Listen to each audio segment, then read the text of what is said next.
Nancy Drew Clue crew. Okay, so let's get into our RWBY discussion. Why do you have that look on your face? Because you just said we're the Nancy Drew Clue crew. I can't even say that correctly. Oh my god, that's like a very old, I don't know if anybody's gonna get that reference, but I used to watch this Nancy Drew YouTuber, and like that went through like the games, like the Nancy Drew like video games, and like in all of his videos he would go, "Hello Nancy Drew Clue crew, like it's Arglefump here," and like that was like his username. So like Arglefump? Yeah, something like that. Wow. I don't know how he said his name anymore. Hi guys, yeah, so I'm just going to Thank you for bringing in that bit of Nancy Drew related levity. For a hot second, I I know, forgot right? what extreme pain I'm in.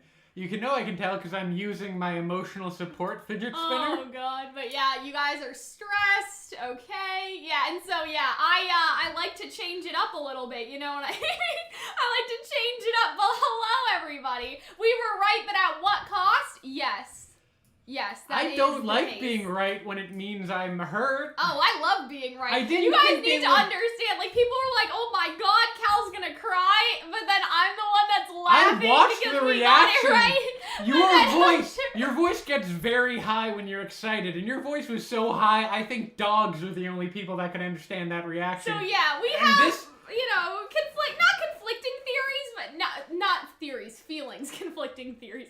Conflicting feelings, like, I think that Hunter is a lot more emotional than, like, I'm still emotional, don't get me wrong, but at the same time, am I kind of happy that, like, guys, like, I got stuff that was right, like, look at this. You got it was Look at right, me. but no one predicted they wouldn't go down at the same time, and no one predicted that, like, a heartbreaking scene where, you had to fall in the goop. And we'll talk about it, And it don't worry. sucked. It hurt my feelings. Don't worry, Yang's not dead, guys. We made a whole video last week. But just before we get into it, I need to post the link and shit on Twitter, and so I'm just gonna do that. And maybe Hunter, if you want to keep talking about your feelings. So I went through. While we were just getting everything set up for the stream and taking all the screenshots, I went through some of our old reactions. Yeah. I looked at the scene in Volume 5 when Weiss gets stabbed. I was weirdly very wooden at that scene. Sure. I think the only other scene that comes close in my level of shock and terror is in Volume 6. When you get that really lovely scene where when RWBY thinks about all her friends and sees her mom, that hit me into good feels where I was like, oh my god, memories. And I think I did cry. Then we have in Volume 7, I think I was more shocked during that. Like, I was shocked when the whale showed up. I was shocked when Clover got, made a Clover shabab out of himself. Yeah. But I think that this is the one that was this the is most the one that horrifying broke you, right? for me. This was the episode because everything. This is like Pyrrha all over again. Is what you're saying. It was nothing but good feels. It was last episode was so happy, and the beginning of this episode had such wonderful comedic moments, and I was so happy. Aww. And then they had to go and like a Mortal Kombat character grab my heart and rip it out. Cal is always happy when people are hurt or in danger if it means that she was right. Yes. Yeah. That's me. Okay, so yeah, I am done posting everything on Twitter.com. So hello, everybody. Welcome to the breakdown discussion. Good day, good night, wherever you are. I wore the Good Vibes shirt. I wore the Good Vibes shirt because I thought we would have good vibes. No, I thought we would have good not. Bumblebee. And so RWBY Penny thing. Hunter and I wanted to wear my Cinder shirt again, but here's the problem. The Rooster Teeth store only has one good Cinder shirt, and I already wore it last week, so I was repping Neo, because I knew, okay, there's 3 videos that you guys should go watch after we're done streaming if you didn't, okay? The first one is the one about Cinder and Neo's plan, the plan that they were going to put into practice, because, we did that. You know what I mean? So that's definitely a good one. Neo and Cinder's plan. That was a good video. And then the other one you guys should go watch after the stream is done is about Ambrosius's, his trickery and, what will happen if you fall into the hole. Because now that is directly related to what happened to Yang. It's you know, Hunter and I give 3 different alternative theories, and now we actually have to, like, deeply consider those a little bit more because Yang fell into the hole. So I would recommend going to watch those 2 videos after we're all done here. But yes, that shirt is unfortunate. Yeah, It's really, I know. I did it on purpose, though. I knew that she was gonna do something bad. You wore the Neapolitan shirt in the middle Completely of like on purpose. when Neo became the most hated character in RWBY. Well, yeah.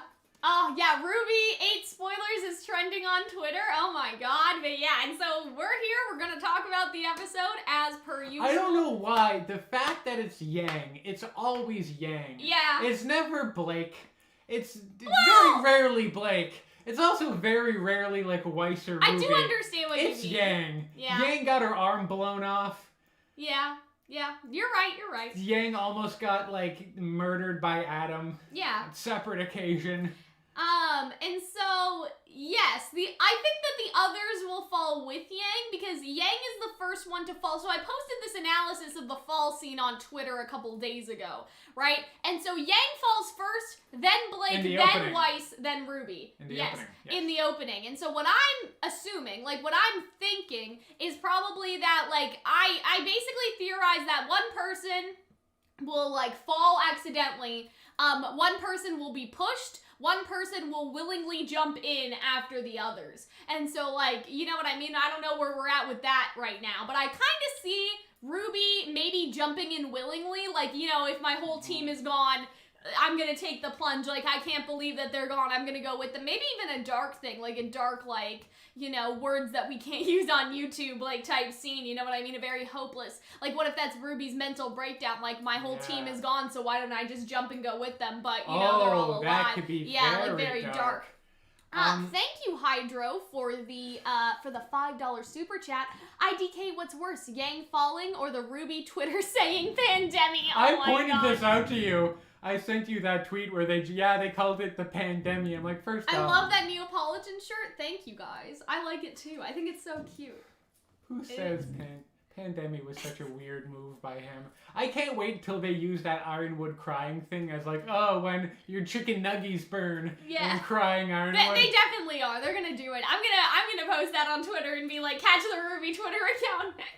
I hope that crying under or Ironwood becomes like the new sad Ben Affleck meme. Oh my where it's just like, oh, bad things happen, crying Ironwood. But yeah, and so I think that's where we are with that, guys. Mm-hmm. The only other thing I can think to mention right now is if you guys don't want to wait for our reaction, you can go watch it. It's up on Patreon right now, and it's also up for YouTube membership members right now. And so if you do that right now, you can go watch it. You can go see our reaction, and you don't need to wait. But yeah, and so why don't we just get into it? I really like this scene, like with the warping, you know, with the warp vortex. Fireboy says with the $2.99 super chat, animation for this episode was much better. Yeah, I think that with the finale, they always go a little harder, like in terms of budget. But when you think like, so the far, past couple episodes, like think about that nice Atlas shot that we saw like a couple episodes ago. They were so like they were very nice like shots. The lighting before. was gorgeous. Like the post and pre-whale explosion scenes. Yeah, and so like they've been like the second half of this volume, like they got like the budget. Cal, where's the huge pink jug? Well, so it's still here, but like basically what I'm doing is instead of drinking from it, because I realize that that's kind of gross. So basically what I do is I put the water in here and drink out of this instead of continuously drinking from the big pink one over the course of multiple days. We don't get to use the like big juicy. Well, you guys can see me pour it in the Animal Crossing. I just feel like I just love the comedy of you drinking. I'll put some googly eyes on it, maybe, but yeah. I just love the comedy of you drinking from a water bottle that's bigger than your head. I know, but yeah, it's just because, like, think about it. You're putting your mouth on something over the course of multiple days, like, you know what I mean? Like, say 3 days or 2 days. If this water, like, jug lasts, you know what I mean? If I don't wash it for, like, say 2 days or something, that's kind of weird. Oh, Kirsten, thank you so much. I sadly cannot stay for the discussion discussion. I've got so many things to get done, but excited to come back later and watch it. Have fun, y'all. Thank you so much, Kirsten, for the $20 super chat. Don't worry, we'll be here. We'll be here all week. Like, not just with this stream, but also with, like, more videos and stuff. There's definitely gonna be a lot. Kirsten, have stuff I need to do. I'm gonna be writing an essay and later today. And, like, tears are gonna drop onto my keyboard, and it's gonna shorten out, because I'm gonna be thinking about This is gonna be a 3-hour breakdown. Oh, you guys already know. Also, with what Alasia said about Cinder stealing her heart, I would like to say, I love Cinder this episode, okay? Thank you for turning over to the cause. Me and Cinder had a very tumultuous relationship, okay? Like, I think that Neo, other than, like, Salem, is, like, my favorite villain, like, female villain, I guess, because Watts is pretty fun, too. I feel like a lot Watts was fun, but, Roman was fun. Like, I did not really like Cinder. Like, I liked her, and then I kind of didn't, and then I didn't again, and then she got her backstory, and I thought that was bad, so I was like, But, like, the episode where Watts roasts her in this episode, like, I love Cinder. Like, I think that, like, Cinder has had such a glow She's almost becoming more dangerous, because she's learning how to be a better... It's like she learned how to respect people, but she's still being an awful person and I love that. Like, I think that, like, her character, like, literally was at, like...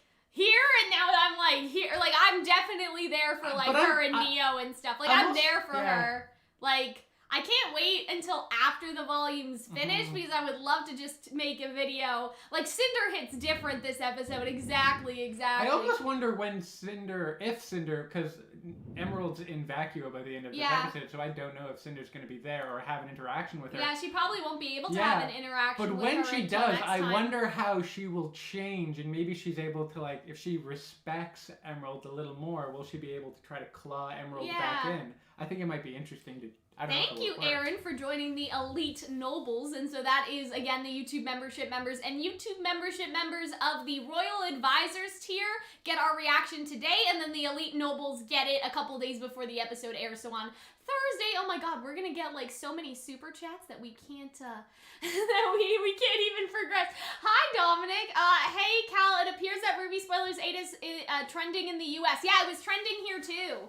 So, it was trending on my screen anyway. I can check. So I think it definitely is. Like, it's definitely trending. That's why I stuck my video in there. Put a little Calxiyn video in there. But yeah. Yang got deleted. No, guys, she's gonna be okay. But yeah, and so why don't we actually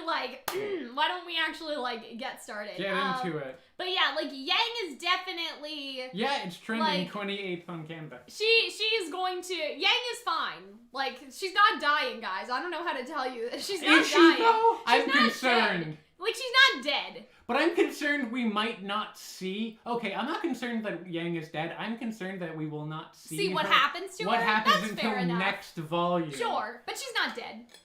You can't tell me. God.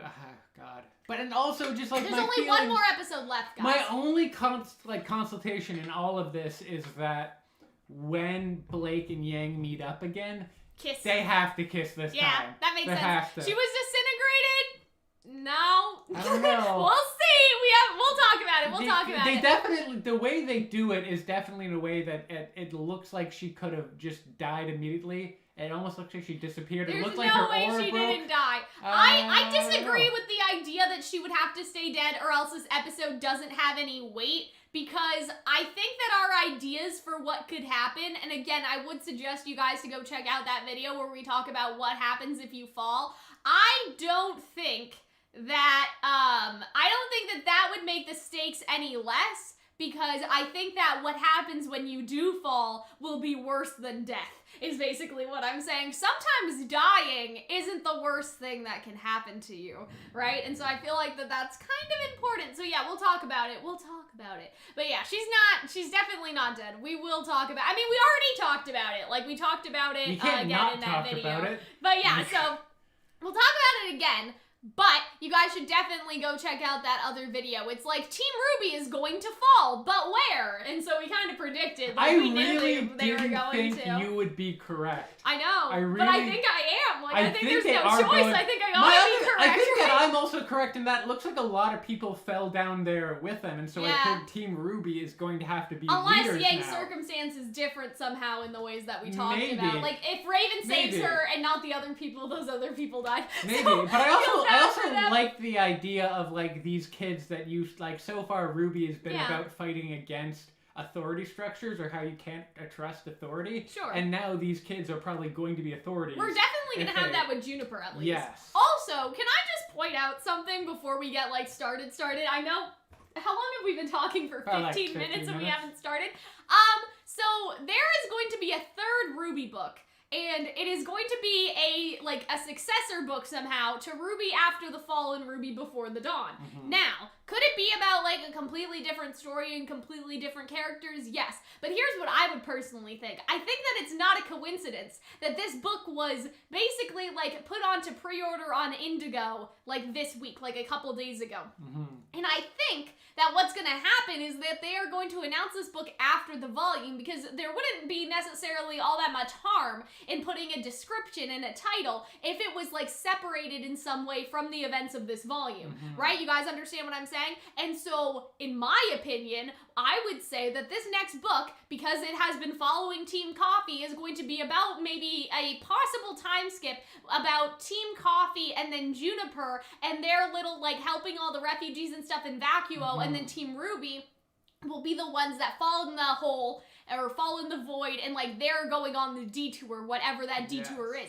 And so this book will take place in the volumes in a way where it's like you wouldn't need to read it to understand. Like the show will catch up with Juniper and Team Coffee eventually. But you just see what but- we don't see. Exactly. You would see what you don't see. What we don't see. Exactly. Thank you, Aaron, for upgrading to the Royal Advisor. So yeah, you guys, if you pick the Royal Advisor tier, you can go watch our reaction. That is the thing. And so, It yeah. almost kind of, I almost feel like it would be sort of like if there was a book about the period before Volume 4, Yeah. but after Volume 3, just that kind Yeah. of unseen part in the show. I think that could be interesting. And so this is going to be like that unseen part again. In But a that way, that right? would be very weird, because that would be the first time you would have E.C. Myers write, like, actual Yeah. main RWBY characters, I not guess. just Team Juniper, Team Coffee.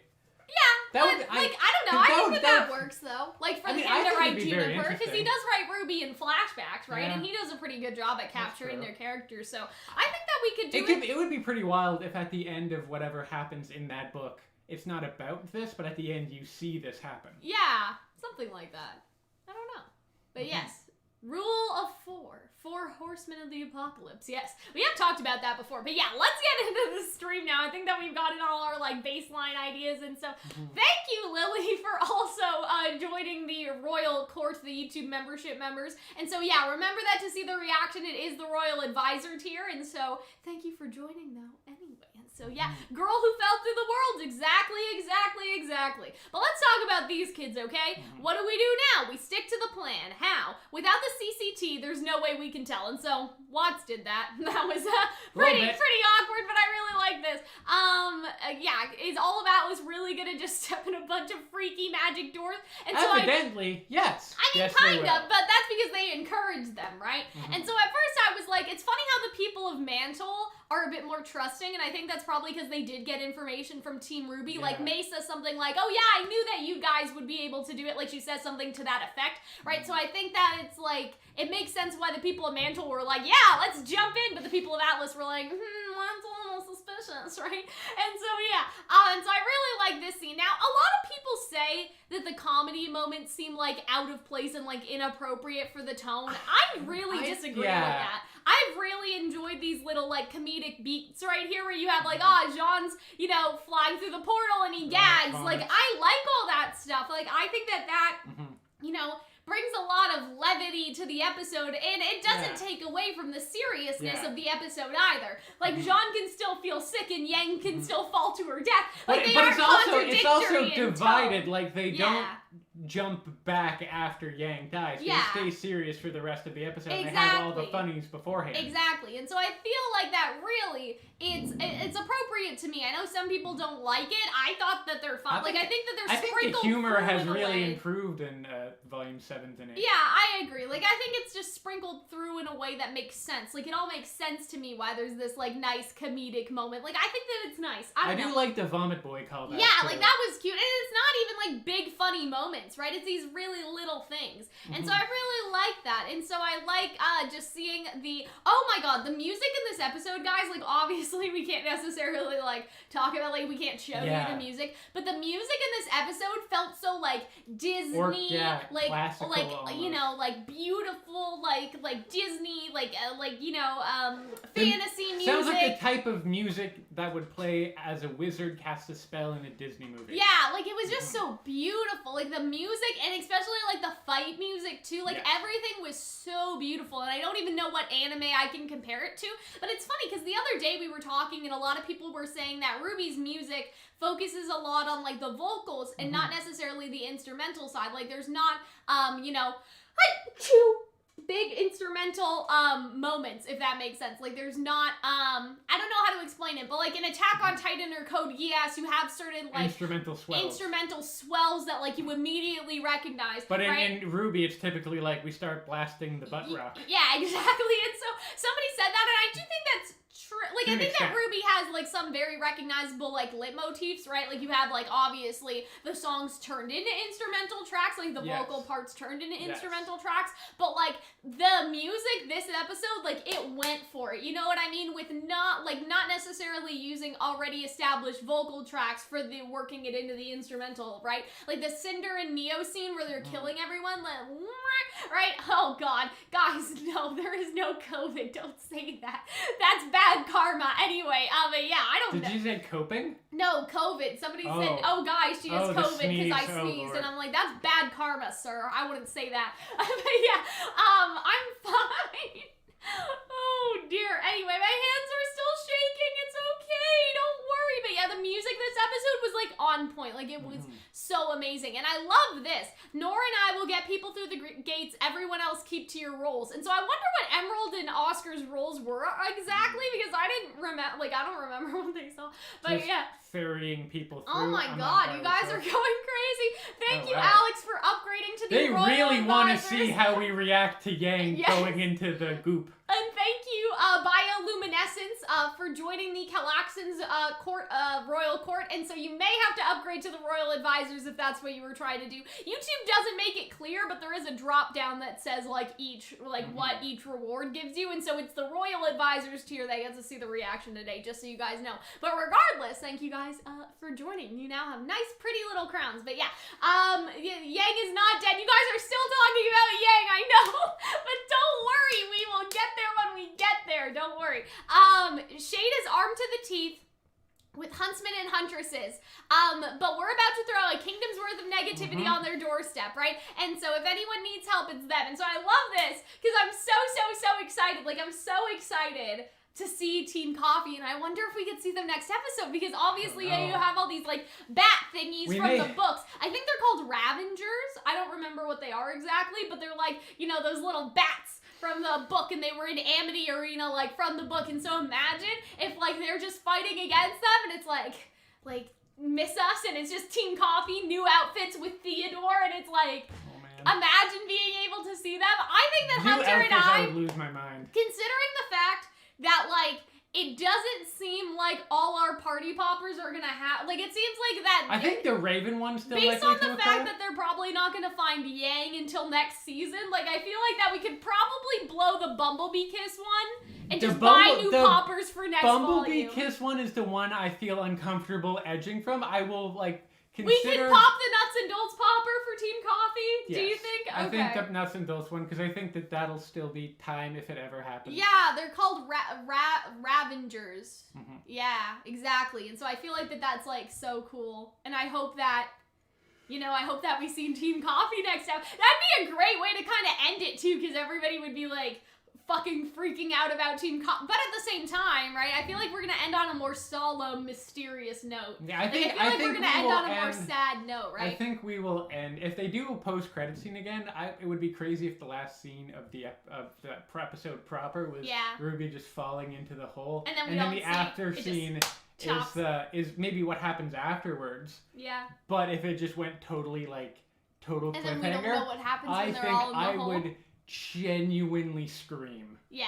Bumblebee Kiss Volume 9, yeah, probably. I think, like I said, guys, I think that they're gonna basically go to the Relic Realm or basically go to hell to bring Yang back. I think that's... I'm on a highway to hell. Don't do that. You two may come for us, even if you're true. not on pitch. But anyway, yeah, and so I feel like that we're definitely gonna get like a Hades Town moment here where they go after Yang and they all come out together. I also think whether that's the Relic Realm or like a spirit world. I think the spirit world will look very like Wizard of Oz. Oh yeah, I think there'll be like munchkins. I think that there will be like. I mean, we already said the 4 queens, right? The 4 queens of hell are going to be the daughters of Salem and Ozpin. So and that's what we said, right? We're gonna see like twisted, like kind of like how in the Wizard of Oz, Dorothy meets all of her family members again as different people. They're gonna meet like Pura again and like Adam again and maybe Roman Sienna, Roman again. Yeah, but like topsy-turvy version world of them.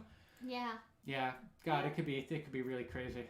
Post-credit could be Salem reforming. That's true. We haven't seen Salem in a long time. I think we should do a video of what we suspect the different possibilities for the different post-credit scenes But are. see, they stopped doing them, though. So remember when we did a post-credit scene video and then we got fucked over? Right? And so I don't know about it. But they still watched it! I know. So I'm thinking that might be an option, but we'll see later. But yeah, don't worry, guys. We're going to talk about Yang. But yeah, if anyone will need help, it's them. And so I really like this scene. And so I don't know what Oscar and Emerald were doing exactly. Like, I guess they were just, supposed to lead people through the portal. But I love how Nora flies around on her. Like, what if this ran out of dust? Like, she's so reckless. That would be really unfortunate, right? Like, she's just flying over, no bridges or anything. That has really big, like, Harry Potter Nimbus 2000 you vibes. also have to keep in mind that Nora probably doesn't know about the do not fall thing. Oh, compared to the other characters, right? You think you just have the common sense not to do that. Is Nora through the portal with Ren? Or is it just Ren, Oscar, and... I don't remember. Emerald. We'll have to look at the end because then Jean was also. Because then maybe like if Nora's not around, what if something bad things? But yeah, we'll check that. So I love this again. Like I feel like these nice little short comedic moments. Like this is cute. Like I think that this. Yeah, Nora and Jean scare me. Yeah, so I don't know if Jean and Nora. I don't think they were with Ren and Oscar yet. It's possible that John's still helping getting people through, right? Maybe. I don't know. We'll see. We'll see. But yeah, I really like this. And I love how this man throws the rock and then in his picture. Like, I love that. Like, I think that was a nice episode. Like, a nice episode. A nice, like, comedic levity to this episode. Like, I think that that's fine. Like, it's just a little thing. Right? I think it's so cute. I also love the idea that they see a rock just go out on the other side. Like, I wonder what caused that. Okay, so chat is saying that Nora and John haven't joined yet. Yeah, and so I wonder, like, what if John ends up with them but Nora doesn't or something like that? Like, you know what I mean? We talked about Juniper being split, but what if it's, like, a mishmash where some of Team... Like, I think all of Team RWBY will fall, but what if, like, Nora and Jean, like, they don't go through? We don't know. I don't know. But yeah, and so we'll talk about that. We'll talk about that at the end. And so I love this because he's like, Huntsman license. Like, look how cute that is. I do kind of want him to have like a Looney Tunes bump on his forehead from that rock for the rest of the episode. Fine, but I think that like what I really like about this is I just feel like that John, and I talked about this before, I feel like that John, Nora, and Ren have such like public service people energy. You know what I mean? Like Jean, like they're just so great with people and with kids and stuff. And so I really would like, oh my god, somebody talked about this yesterday and it almost made me cry. So during our $20 Patreon, like VIP talk or whatever, we were in the voice call and somebody said like, wouldn't it be crazy if the end of RWBY is Jean pacing around Beacon, like the classroom, and telling the story of all this that happened, just like how Port was telling the story to all of them in Volume 1, and his students are just there like, whatever, old man, right? You know what I mean? Like, that doesn't sound legit, that's really right? that's and then really John's cute. a professor at Beacon. I would like that. Nice. he's like, you know, he started out as faking his I also transcript, feel like, and now he's like head teacher. Sir. What if he's the headmaster? Jean headmaster of Beacon, Sir, right? did you just say you cheated to get into the institution? You now don't contradict me in public. Oh, yeah, so Headmaster Jean. I'd literally cry. I'd cry if that's how the show ended. If it was like, and that's the story of me and my friends and how we did the thing and his. But then it makes it feel like the whole of RWBY was told just by him God. monologuing. No. I don't mean it like that. Feels. I know you don't mean I it like don't that, mean but it it feels a little bit like it was all a dream. No. I mean it more so like we see where everyone is in their lives, and Jean is also talking about, you know what I mean? Like, also telling. And it like, smash you know, cuts to Yang, and she's just a couple of bones still No, falling. don't say that. But I meant more like, what if Ruby's like telling the story to her kids, and then like, you know, Blake and Yang telling the story to their kids, and then John's telling the story to the class, and so it could be like more of a that kind of thing. Everyone living their lives and like how it goes. Yeah. What if Winter dies from Ironwood? We will talk about that because I think that Winter will definitely sacrifice herself to keep Ironwood in that room, and that they'll both die through fall damage, basically. Like, they'll both die through falling off Atlas, if that makes sense. Like, not necessarily that they'll kill each other, but that Winter will distract him long enough that the portals actually close, and then Winter knows that she did her duty because she didn't let Ironwood get in there, basically. I also get the impression that, well, there's no way that he could get into the, like, to stop it. What do you mean? Because the portal's in there, though. The portal's open behind them in the room. Oh. Right? Oh, so okay. Ironwood and Winter are fighting, and then the portal's back there. Right, so Winter is the obstacle. Exactly, so I'm saying that Winter will sacrifice herself so Oh, Ironwood can't go through the portal and they'll fight, right? Okay, that makes sense now. Thank you for the $5 super chat, Devil Blight. So they ran into, oh gosh. I can't read what that says. Army from the Mummy, Arabian Nights like Arabian Imhotep. I don't know. Oh, Imhotep is like an ancient like sorcerer in the movie The Mummy. Oh, I have no idea. Egyptian I think that like those, I don't know. I think Team Coffee's coming for sure. I think they're coming for sure. But yeah, I thought the Aladdin thing too as I saw the sand. Oh my God, Vacuum was gonna be so lit, bro. Arabian dreams. I'm so hyped. God. We're gonna be singing all the songs from Aladdin. I know, right? So I really like this. Like, I like seeing Look how Penny. happy she is. Everyone looks Look so at them happy. smile. Look at these so damned happy. fools thinking everything's gonna be okay. But it's fools. never okay on Fools. Rainbow Road. Exactly. Oh my God, the Rainbow Road memes. I saw somebody draw Yang, and she's in a car. You guys have to go follow me on Twitter to find this. Hold on, I'll retweet it.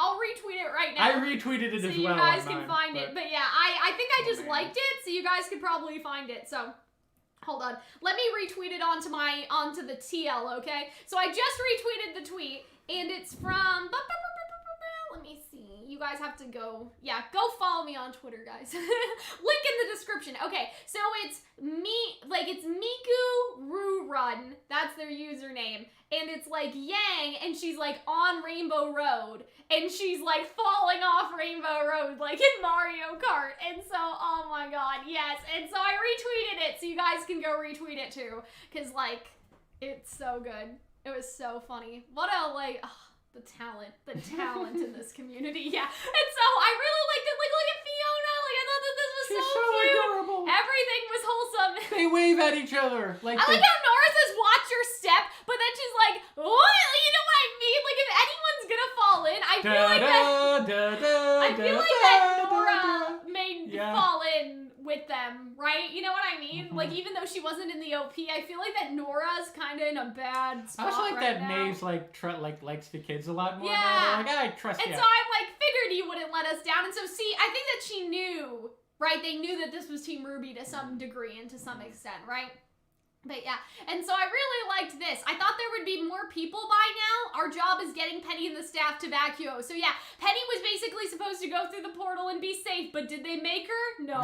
Right? And so that's the thing, is I feel like that somebody should have just pushed Penny through, right? Like, I do understand functionally why she should fight Cinder, but the idea that Penny would listen to anyone, right? Like, but they also, the thing with pushing in Penny is that they didn't know that it was only one way, right? And so that even, they wouldn't think to do that, right? Because they would think, oh, well, if we push her through the portal, she'll just come out, right? That's more of us as the audience, like they could have pushed her through and she would have been okay, right? But I think that, you know, a big thing with Penny, it's not necessarily like Penny having her human body isn't any indication of Penny being more or less a person. It's about freedom of choice. And so if Team RWBY pushed her through the portal, knowing that it was one way, that would also take away her choice. But they also didn't know it was They one didn't way. know, right? Yeah. And so, like, but basically what I'm saying is if they did do that knowingly, right? Like, Penny's whole thing right now is that she's like a person who is making her own choices. It would mess up the theme a little bit. Yeah, and so she's making her own choice to instead stay and fight for her friends. And I feel like that's really important. Like, that's a very important choice. Where's Lakitu when you need him? Well, that's what Raven's gonna do, guys. Raven's Lakitu. Yes. Has anyone checked how Zhao Long and the RWBY 2 repair are doing? Yeah, I don't know how they're doing. I hope they're okay. They really picked an interesting name for this shenanigan. I know, but yeah. Yeah, Penny does have the relic still. She has a staff. But basically what I'm saying is, like, I feel like that, like, Penny staying behind to help her friends, like, that was very important because that's her making a choice, whereas in the past, somebody else would have told her to put, you know, that stuff ahead of her friends, right? And so I feel like that's going to be a thing. Honestly, I think that Cinder is going to think that she's killed Team RWBY, like, push all of Team RWBY in the hole, take the staff, and still have the Relic of Knowledge, and then close the portal. Like, I think she's going to get all of the W's, like, literally all of them. Thank you, D. Anthony.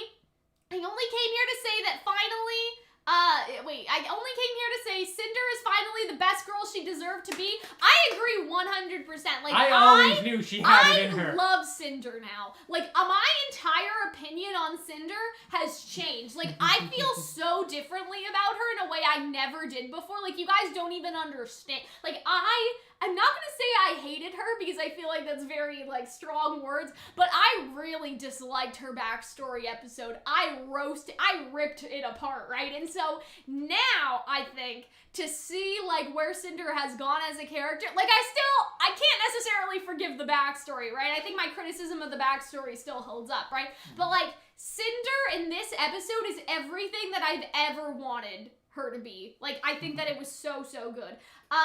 Yes, those things at the end were the Ravengers. They were the Ravengers from, After the Fall, I'm assuming. And from Amity Arena, even though Amity Arena's There's no more. There's Pour one out for the homie Amity Where Arena. is Maria and Pietro? Well, they're around. Don't That's worry. a good point, man. They're in Amity, and so I don't know if a portal popped up there, but... right? And so we'll see. Yeah, it took her a while, but she's become the true devious villain she needed to become. Exactly. Like, I really liked Cinder Volume 1 to 4. It was mostly, like, the second half of 5, and, like, more so, like, I don't know, there were just some pockets of Cinder that I didn't really like. But I was, like, rooting for Cinder for a long time, and so now to see fully realized... I think that's gonna be nice. For a hot second, right? I thought that Emerald had bunny ears just because there's two portals right behind her. Happy Easter, everybody. Happy Little bunny Easter, ears, everyone. right? But yeah, and so we should end up outside the city limits, enough space for refugees, but still within the range of communication. But unfortunately for them, there's a fucking sandstorm, right? And so that's not good. So I guess their job was to be the first person through the gates and to guide people. So they crossed, right? And so they crossed over. This is really Murphy's Law here, right? Like, they had to pick the worst possible time. Vacuo's kind of always like this, though, and so I don't think it's necessarily like, oh, a Deus Ex Machina of a sandstorm, right? Like, this is Vacuo, yeah. bitch. Like, you know what I mean? This is Vacuo. So even if Ambrose put rails, Yang she still would have fallen, though. Because she would have went over the safety rails, right? What he needed to make was a tunnel, like a brick tunnel, okay? Fine. They should have, like, put it through, like, health and safety a little bit more. What's good, sirs and madams? Welcome to hell. Is sirs and madams here? I don't see them in the chat, but anyway. I think they're saying sirs as in, like... No. Sirs and Madams is another YouTuber. Okay. They're one of the other RWBY tubers. And they make a yes. bunch of music stuff. Oh yeah, we gotta react to their song cover that they're releasing. But anyway.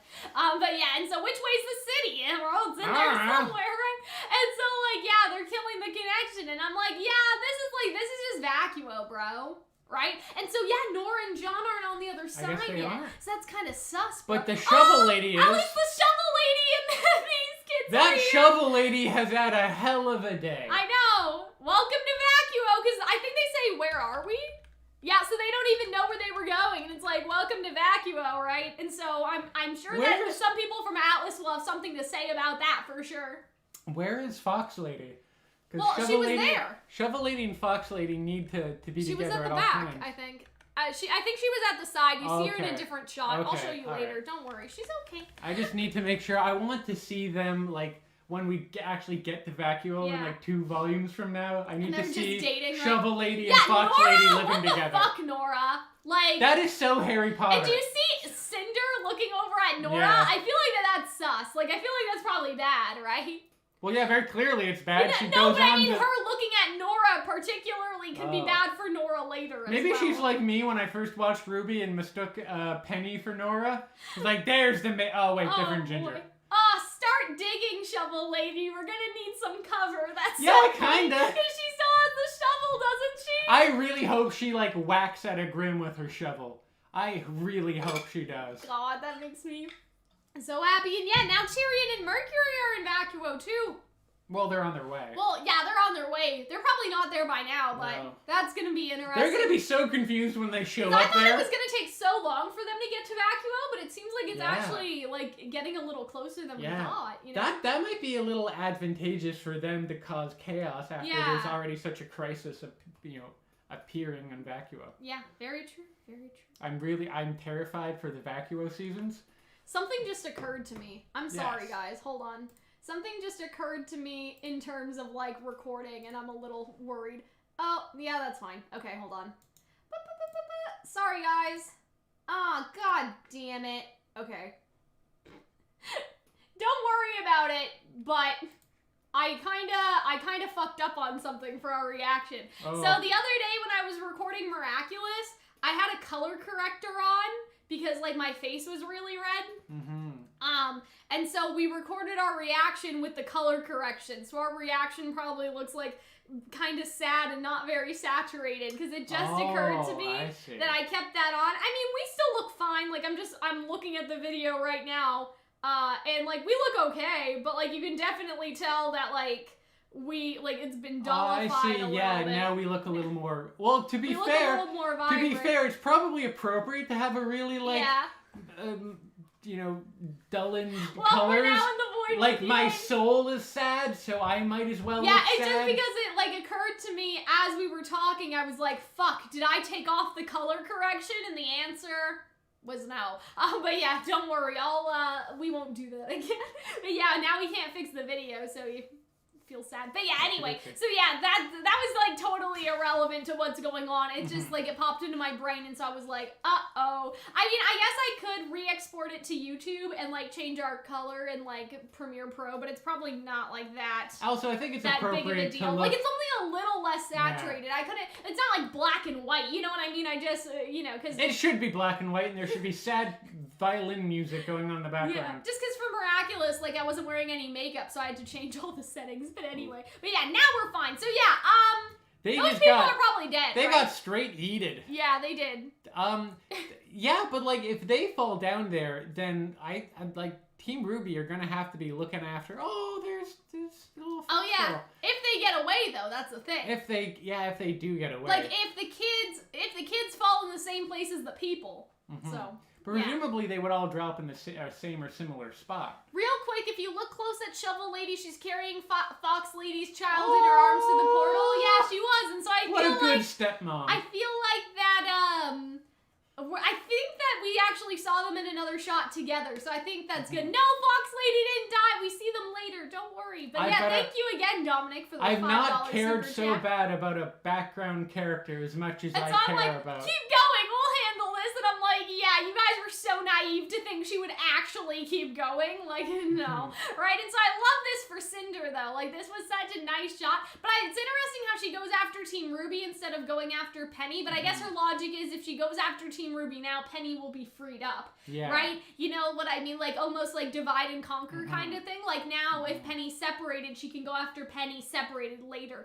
Right? And so I love this scene. Your little friend Oscar was right.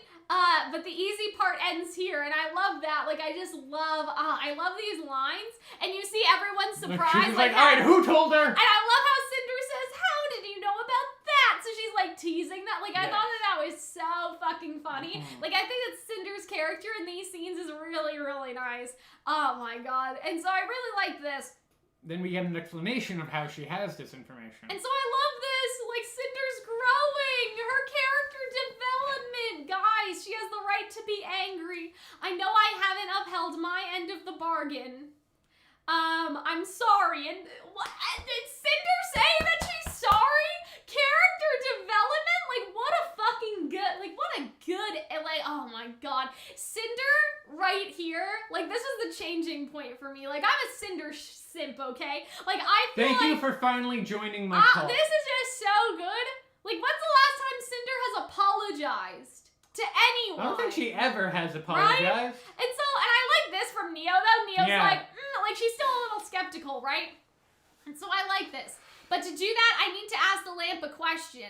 And so I love how Watts is like, here we go, right? And so I really liked this.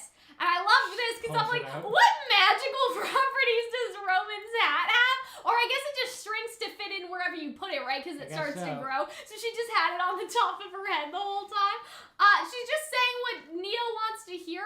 I don't think so, though. Like, I think part of it is that. Yeah. Right? Like, I think part of it is telling, like, Neo what she wants to hear. But at the same time, I don't think that that's necessarily true.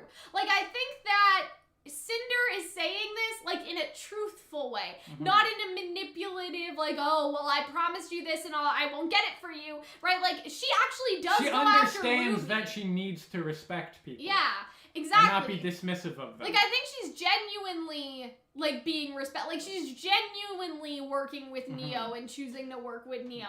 I don't think that she's doing it like, oh, I'm just gonna tell Neo what she wants to hear, because she's already done that, and it hasn't worked. And so now it's genuine. Yeah, exactly. Like, it's genuine for her to apologize, because what she realizes is that Salem doesn't just lie to people. Salem actually gives people what they want. That's why Salem is so good at manipulating people, because Salem actually delivers on her promises, whereas Cinder doesn't. So now Cinder is taking a page out of that book, right? And so I thought that that was good. Yeah, so we all thought the question was going to be a whole thing. Yeah, we kind of did, and it wasn't. So they used up the Stark backstory question, or at least that's what we all thought. Except, I would like to bring up a point, though.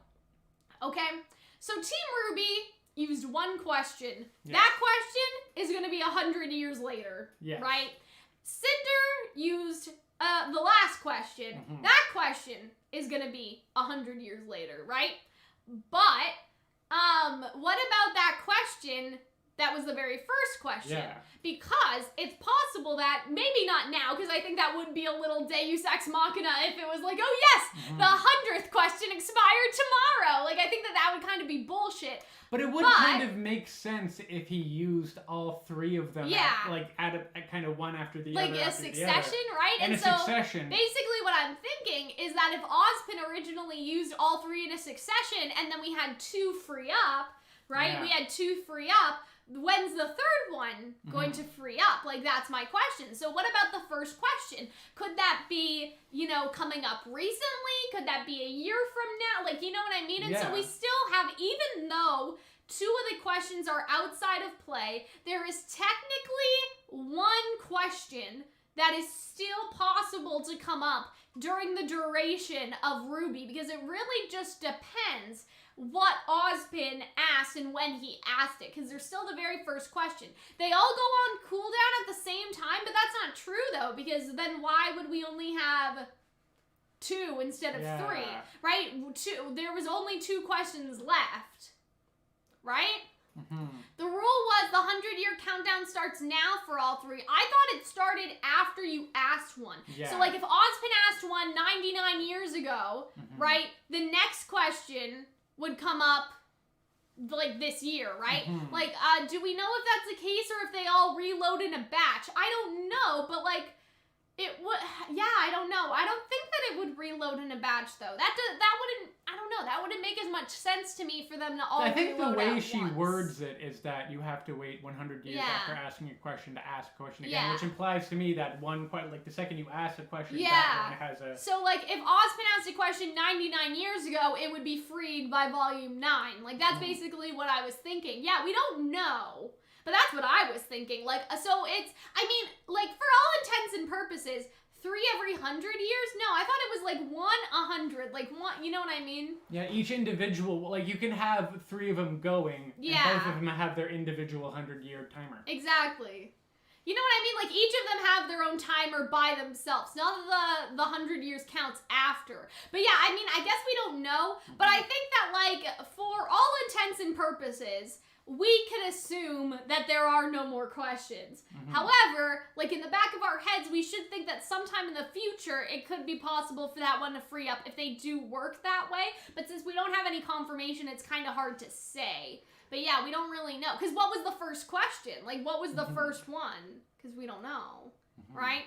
Yeah, I don't think that they would reset all at the same time. I feel like that they would reset as soon as you ask one and then the clock would start. But yeah, I don't know. Yeah, it could be either way. We don't really know. Let's rewatch Volume 6. Yeah, it doesn't make sense to only have Oz ask one question and just wait. Yeah, like, I don't know. Yeah, we don't know. We'll need I don't some know, it makes clarification. sense to have him have different questions, Yeah. keeping until he needs it. Yeah, that makes sense to an extent. Why would number 3 be the limit, though? But just because they don't reload in a batch doesn't mean that they still wouldn't be limited. It would basically be like, if I ask this question, you know, in the year 100, and then I ask the second one in 101 and 102, then it would be 200, 201, and 202, right? And so, yeah, I don't know. I don't know what it is. But yeah, I think that we should run on the assumption that there are either no questions left or, like, there may be one someday. I feel like this is their way of communicating that, like, Jin is just not a thing anymore. Yeah, maybe. I don't know. Maybe. I don't get the impression that it's a batch. But just yeah. because they ask questions. Why separately. would the batch wouldn't make sense just because, like, you have, like, Ozpin asked one, but then, like, when was that? I don't know. Anyways, but yeah, I don't know. Like, chat's telling me it's a batch, but I didn't think that made any sense. Like, oh, you guys are saying that it would start after, so you asked 3 and specifically then the say 100 years? after 3 she goes dormant? I don't remember that. I don't remember that either. Everyone's just confused. Okay, anyways, let's move on from that not Sure. terribly important piece Yeah, of conjecture. I mean, I was just saying, like, okay, well, there could still be one in place sometime, but yeah, maybe not. Maybe not. But yeah. I really like this because you see Neo gripping it, like she's unsure, but then she finally releases, and so yeah, I think that I got that as an impression of Neo trying to tell Jin, like, don't screw with me. What do you mean? Of like, no, you're gonna do this right this time. You aren't gonna screw me over. Like, that's what I got communicated from that holding on. I thought Neo was doing that. Yeah, I know. I'm saying Neo said that. Like, to Jin, but why? Or so not to Jin, I meant to Cinder. Through that holding on to I it. see what you mean. And so, yeah, I really like that. Like, look at Neo. She's just, I love the hands behind her back. I think that was... Look at how surprised Watts looks like. Yeah. That must be frustrating for him, a man of science, to have any question he wants in the world answered right in front of him. Yeah. Yet he can't.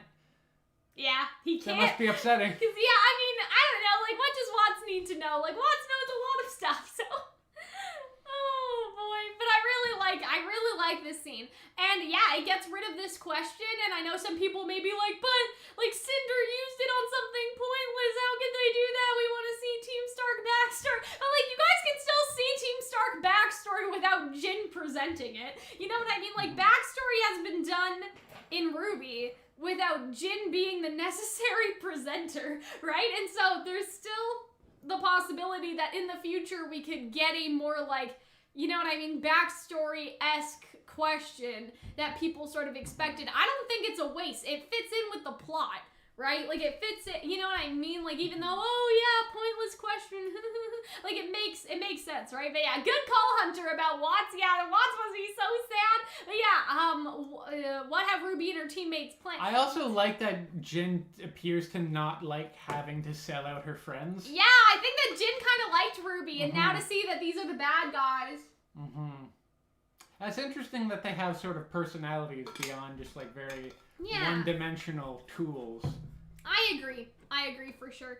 And so I really like that because she seems almost sad. Like she seems like, oh, okay. And I really like this. I love this. And so this is so cool to see like Cinder be in this sort of like hazy, like scene where they're watching. And so see when she sees Emerald? Look at this. She looks shocked. So she's looking at everyone. And then she sees Emerald and she looks shocked, but then she kind of looks mad. Grumpy, but we can't really tell the reading on her face. Like at first it's shocked, but then it's like, I think she's upset and I think she feels betrayed. Yeah. I wonder, because we probably won't get this interaction until next volume, right? Yeah. And so I'm really curious I don't know, because I also feel like now that we have like Cinder that's more respectful of people, if Cinder that's more respectful of people showed up earlier with Emerald, I don't think Emerald would have turned. Watts could have hacked into the phone call between Winter and Weiss, I guess, but that still wouldn't tell necessarily the full extent of everything, right? And like, I don't know, I'm sure if he could have, he would have, but he could only seem to hack like RWBY or like, I think that what also he doing was it hacking, remotely without a lot of materials must be difficult. What Watts was hacking was Ironwood's side of communication that came through the robot. How can Watts just hack into the phone system? Yeah. You know what I mean? Like, Watts can't just hack into the phone system. Like, the reason why he heard Team RWBY call Ironwood was because the Ironwood side of the communication was inside of that robot that he hacked, right? And so, like, you can't just hack into other people's phones, right? You know what I mean? Like, with nothing to help, right? And, like, even still, like, this is a more detailed plan anyway. So I think that it made sense. Yeah, I think it was a smart move to do, like, for her to ask about the plan and stuff. Like, I like how both nice. Weiss... Wait, go back a little bit. Yep. I like how both Weiss and Whitley are at the head of the table. Yeah, That's kind of an interesting metaphor. I agree with Hunter. What's not clear is whether Cinder sees that as her own negligence that led to Emerald switching sides. Especially because Emerald seems not more empathetic per se, but more like, it was kind of my bad, wasn't it? Like when she talks to Neo, right? And so maybe she won't be mad at Emerald, but be like, you know what? I'm not mad at you. You did what you had to do because I was a bad leader. And that could actually make Emerald more willing to switch sides because the whole thing was, like Emerald, you're treated like shit by Cinder, Mercury says. But like, what if Emerald wasn't treated by shit like Cinder anymore? Like that would kind of play in, I think, a bit better to like, would she stay on the good guy side? Because right now we sort of think like, oh, Emerald won't switch because Cinder treats her so badly and she'll realize that with Juniper. But what if Emerald becomes a more empathetic villain? Like, I feel like that what's happening with Cinder is basically like if Azula treated her friends better instead of pushing them away. That was my concern, is that I thought that she was going to turn good. I realized she's not going to turn good. She's just going to become more empathetic and turn that into being a better villain. Exactly. And so you wonder, like Azula in Avatar, her whole thing was she lost her friends because she, pushed them away and she was worse to them over time. But Cinder's the reverse, where she's getting better to her partners over time. And so I feel like that Emerald could be a little like, on the fence about it because it's an easy decision when things are so black and white, when things are so, Cinder treats you badly, right? But, and Juniper doesn't, but it could be less black and white when you get into like the scenario, like the other scenario of what if like Emerald is, taken in by like this new Cinder, I guess. Yeah, Cinder's smart now, basically, Thank you, Zeb, for becoming a member of Calxiyn's Royal Court. Remember to see the reaction. You guys do need to do the Royal Advisors one. I know that YouTube doesn't make that entirely clear, but it is in the tier list, and so you guys should totally check that out. But if you're just trying to be a member of the court, thank you so much anyway. But Mercury is also a thing. Yeah, that's true. But Mercury is drunk more of the Kool-Aid, whereas Emerald seems to be a little less in the Kool-Aid. Although he seemed a little concerned when he was getting in that car with Tyrion. That is true. He could change as well. Like, Mercury could also change. Because I think that Mercury realized he fucked up and made a mistake. Right? Thank you, K9. K9 donation, I'm grieving, so take my money from one wholesome beam to another. What an episode. Hope you're well. Thank you so much for the $5 super chat, We're not K9. well, by the way, We're but okay. thank you for your... Well, I'm speaking for myself. I'm not well, but thank you very much for your consideration. I think, yeah, Hunter maybe not okay, but I It really just, it enjoy hurts talking when it's to you Yang. guys If it was about the anybody else, it would hurt a little Wow. less. For some reason, it hurts when it's If Yang. Weiss fell in, you wouldn't hurt that much? I would be in serious That's pain not if Weiss nice. hurt, but just for what, I don't know what it is, but even if it was Blake, it would suck. It would suck. Oh, God. Boy. Yeah, Cinder gained some of Watts' brain cells. Exactly. We could see Sun and Neptune next episode. Yeah, we kind of talked about that. Like, what if we see Team Coffee? That would be cool. You tore this kingdom apart with nothing but your intellect. So I like this, how she's respecting Watts. Yeah. How about we finish what you started? And that's why I think that with the bomb, Watts will actually want to blow up Atlas. Like, I feel like that he's putting the plane into pilot not to blow up Mantle, but to blow up Atlas. And that could be like, maybe the Aesop's, like maybe Hare, like maybe she could be saved by Crow, but like maybe Crow and Robin get away, but then the bomb blows up Atlas. That would be really sad. I wonder what's going on with the Schnees. They were in an airship, so I wonder if they'll go through the portal or if they'll just stay in the airship. Maybe they'll go get Maria and Pietro. Yeah, maybe right? they'll just fly back somewhere. Yeah, maybe they'll fly away instead of going through the portal. But yeah, I love this. Look at the shadow. Oh, God. And look how what? Boop, boop, brr, right? This looks like a Fall Guys character too. Yeah, like, it looks like the head of a monkey. It doesn't look like a person. Oh boy, poor It's Neo. at this point that I realized the music was especially amazing. Yes. It has this wonderful... It reminds me of the film A Clockwork Orange, because in that film they pair scenes of violence with scenes of... with like classical music. And at this whole point they had this really lovely like kind of piano sort of classical music instrumental, but it was quiet, and at this point it gets very forceful and more energetic. And then you kind of move forward and we see what goes on.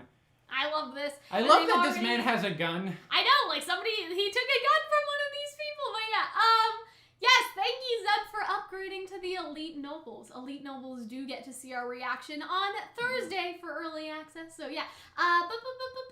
Lots of semblance is giving people brain cells, yeah. Oh gosh, I had something to tell you guys, I forgot. Anyway, and so yeah, I really love this scene, and I love the music here. The instrumental music is so amazing. Was on point. Like, it was definitely on point. I worry that it might, because it's a little more, I wouldn't say it's subtle, but it's not like like a lyrical song that's being performed by Casey. But I think that's like what people were saying, at least in my Discord the other day. It's like now we get like an instrumental song that means a lot without being directly connected to a vocal song. Yeah. Right? So but I feel like people tend to focus more on the vocal songs. I hope that this gets the recognition it's due. And I love this. Like the frame, everyone turning, her everyone lighting her screams, hand up.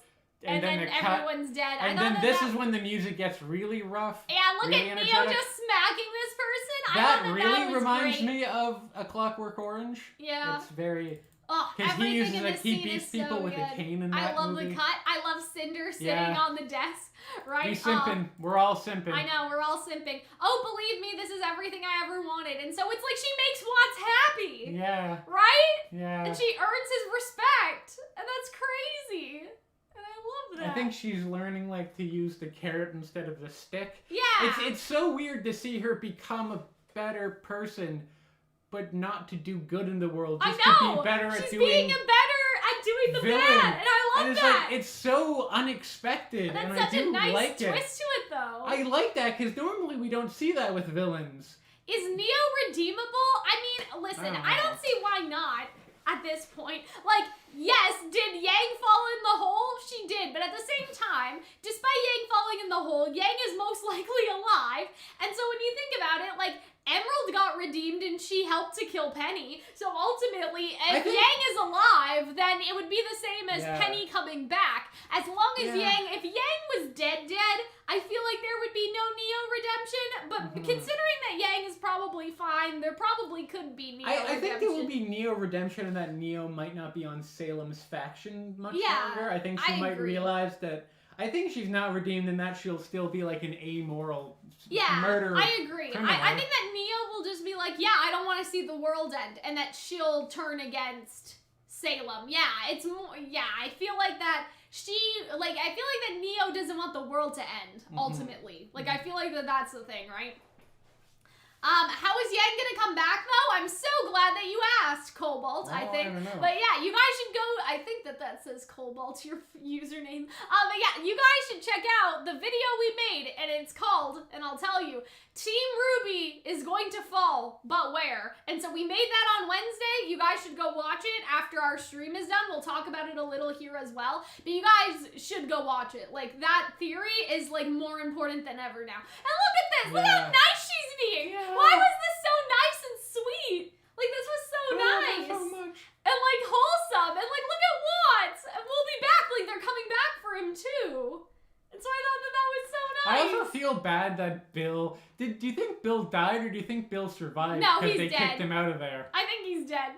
But yeah, and so then we see Poor Watts Bill. basically... I love this. So the apple has a little bit of blood on it. He And Watts wipes the blood and just bites into it. And Yeah, that I love is how this. Watts dies of AIDS. Yeah, and so this is... No, that's not nice, Hunter. You're not supposed to eat blood. Yeah, but he wiped it off. I don't trust that. He wiped it off. It's fine. Okay. Don't worry. I don't know. Just saying, he could get some kind of bloodborne disease from that. Oh my god. I would at least run it over like a tap. Oh, A little more dear. aggressive. But yeah, here's the dad mug. So I think Oh, Bill's God. dead. Unless they kicked him out of the room and that's he what just ran saved away. him. Because that would be interesting if Velvet sees. Because But we Bill, think that. no, okay, that's Bill. not Velvet's dad. Bill's Bill not Velvet's probably dad. isn't Velvet Dad, He's but not Velvet's dad. if he does end up going to Vacuo, there could be an interesting scene in one of the books where Velvet meets her father again, because they had a kind of a strange. But that's relationship. not her dad. Okay, it's probably not Bill. No, Bill's But, not like, her dad. Her dad, her actual Yeah, her dad, is actual an Atlas dad. Science, and he probably is escaping. So him. what you're saying is that her actual dad will go through the portal and meet with Velvet Yeah. sometime. Yeah, that sounds nice. But poor And Bill. I think that you're just hating on poor Bill because you're slimbophobic. Cal. How will make sure that's the Patreon post from last week, or not from last week. Make sure it's not the one from last week. Make sure it's the one from this week. But otherwise, yeah, you guys can go find the reaction on the Patreon if you guys want. But yeah, Bill is in Velvet's dad, but Will better be there. Yeah, exactly. Thank you, K9 Same. again. Cinder's William, kindness to Watts Bill. gave me League of Villains from My Hero Academia vibe with how much they still care for each other. Yeah. I agree. I think that's kind of nice. Yeah. I really like If that. I was part of an evil organization, I would like to think we all got along too. Exactly. And so I really like this. Like, Elm's, like, tied up, Mhm. right? Because who's going to come back for Elm to let her come in through the portal? Because I think I don't that know. Robin and Crow left on the ship. So, They might even not know about I mean, they must know about the portal idea. yeah, but, like, I'm saying that Elm is now tied up. Oh, yeah. Vine and Hare are gone. Oh, She yeah. may die here if Atlas falls. I hope she doesn't, because I Oh. feel like she's got her head on straight, and so does Yeah. Vine. I think it's just Harriet that's I having love a bit of this. What do you think a kingdom is? The people or just the chunk of land they live on? Mhm. That was me. Yeah. So I don't know if you guys watched our reaction from last week. Not our reaction. I don't know if you guys watched our video, but I actually said that it would be cool if like somebody in the Happy Huntresses was hesitant to leave, but Fiona told Robin, or like one of them said, like Robin said, or we kind of pegged it that Fiona would say this because she's more the wholesome one. But I basically said like, you know, like the people of Mantle isn't like, you know, the hunk of junk or whatever, like rubble, right? Winter calls it rubble, and so I was like, you know, like Mantle isn't the hunk of rubble that's on the ground. Like Mantle is wherever we are, and so I thought that Fiona would Asgard say is that. not a place; it is a people. And so to see Robin say that made me really happy because that's one of the pieces of dialogue that I like kind of guessed Wanted and to that I happen. really wanted to happen. Thank you, Destiny, for the $2 super chat. Pretty sure I saw Elm fall off the edge. Oh my god, we'll have to look. Yeah, because Marrow didn't come with them either, so like I'm a little I don't worried know. about the Aesops. Concerned about my But- boys. If Marrow and Elm are here, they can go help Winter, and maybe she won't die against Ironwood. I hope she doesn't die. And so we'll talk about that later. But yeah. Unless she ends up falling down the hole as well. Yeah, it kind of depends, but But do you understand what I'm saying? Like, if Elm and Marrow are here, and Elm has her head on straight, basically what could happen is Elm and Marrow could be like, oh shit, Ironwood got out, and now Winter's fighting her, and so maybe we think that Winter's gonna die, but then the Aesops come, like Marrow and Elm come, and like, hit Ironwood at the back of the head, and then Winter's okay. But I do think that we'll get into a situation where they will fight Ironwood in a way where, like, they prevent him from coming through the portal at the cost of their own lives, but we'll talk about that another time. But yeah, I think this is funny because, like, the most obvious way for a robot to be bad and hacked is for it to turn red, and so Watts could have just not left done that. it, like, you know what I'm saying? Kind of like moseyed up sneakily and exploded. Exactly. I also like that apparently has like a suicide function. Yeah, and so it blew up, and Marrow like ran in front of people, and so he's unconscious, right? And so what if Elm saves Marrow? Well, that's what I'm saying. Yeah. Elm will save Marrow, then Marrow will undo his, undo Elm's, I guess, actually. So undo Elm's like handcuffs, and then after that. So Destiny said, $5 super chat. Thank you so much, Destiny. Hold on, I'm trying to like read, but I can't read. Like hair gets on the ship. Vine latches on, and then you see a body go tumbling out the hangar since Crow grabbed Marrow. Oh, I didn't see that. We'll have to look at it. I'll look for it. Oh, God, is there another death this episode? I don't know. We'll look at it, though. And so, yeah, so Hair goes on the ship with the bomb. Vine goes after her. Okay. Right? And so, yeah, Vine goes after her. You know what? The body may have been this Atlas body that you're seeing, not Elm. It may have been the robot, because the robot falls off. I think that's, I think that's Elm. Or not Elm. I think that's a robot, not Elm. Sorry. Anyway, I'm getting, like, frazzled in my brain. You guys are just, there's so many of you. It's making me so frazzled. And so, yeah, then you see Robin and Crow, and I think that they go after. Yeah, so I don't think that was Elm. I think it was a robot. There's an interesting look on Robin's face there, though. Well, yeah, I made you She say, looks like a fish that you just pulled out of the water. Well, yeah, that's a pretty good expression. I guess maybe that is an accurate. I'd probably feel similarly. But yeah, that's a robot. It's not Elm. I think it's the robot. But we'll check back. We'll check back and see. Because I'm not sure. I think it's the robot, not Elm. They'd make a point to focus on it if it was Elm. Exactly. So yeah, I think it's the robot. My headcanon that Harriet was in love with Clover, I'm pretty sure became canon. We'll talk about that. We'll get there. Because I actually, something very funny to me is about that. But yeah, and so I like this scene with Ironwood and Jacques. I think it parallels very nicely to the scene in Volume 4 when they're talking. It is Volume 4, I love that he's right? turned away from him, I know, like he's his prepared legs are for crossed this. too. Like, He's it's just such a dick, and I'm really glad he was vaporized. But yeah. How does it feel, James? I love that. They got the staff, right? That's right, you lose. And then he says we both lose, right? So I feel like that, Jacques, like, had a moment of reflection in here to realize that he was gonna lose and that he wasn't gonna succeed. Like, I feel like that Jacques had a moment to realize he lost everything. He also doesn't... Not like reflection isn't changing. That's not what I mean. But in terms of he's finally admitting that he lost to his kids. He's admitting that he lost, but he also doesn't admit that, like, it was his fault that it happened to him. But he that's still why seems he dies. very poor me. That's why he dies. He was a smoking pool of plasma. Right? And so, this is not chance, okay? Yeah, that's I don't care what you say, this is Watts. Watts let Ironwood out on purpose to cause problems. And not just to cause problems, like, we all think, like, oh, like, Winter will die fighting Ironwood. But what if Watts goes to help her, and we get sort of a Crow situation, like a Crow, Clover and Tyrion, where Winter is like, I wouldn't work with you, but at the same time... It's not a bad idea, is it? Right? It's not a bad idea to let Watts just shoot Ironwood, is it? And so we could get a situation where we think that Winter's in a really bad position fighting-wise, but then Watts goes down to where Ironwood is to get his revenge, because he can see all the cameras, so he knows where Ironwood's going, right? And so I would actually say that it's not going to necessarily be like, oh, Winter's gonna die, preventing Ironwood from getting in the portal. And maybe a case where they fight, but then, right? They fight, but then Winter's in a bad situation and watches, like, hits Ironwood in the face, and then, like, it becomes a Watts versus Ironwood Part 2 Electric Boogaloo type situation. Yeah. I think that would be really cool. But Watts did it on purpose for sure, because Watts wants to kill Ironwood. right? Yeah. So I feel like that ultimately, even though Winter may be in trouble, I feel like she'll inadvertently be saved by Watts, unless she dies and then Watts comes in. That would be really sad if that happened. know. Part of me is like, I guess it would make sense that Winter to die now because she did kind of have a character arc of no longer being like a puppet of a violent military. But yeah, this was very. I love how scared and like pathetic. Because Jock is just like, "You're gonna let me out, right?" And he's just like, "Sure."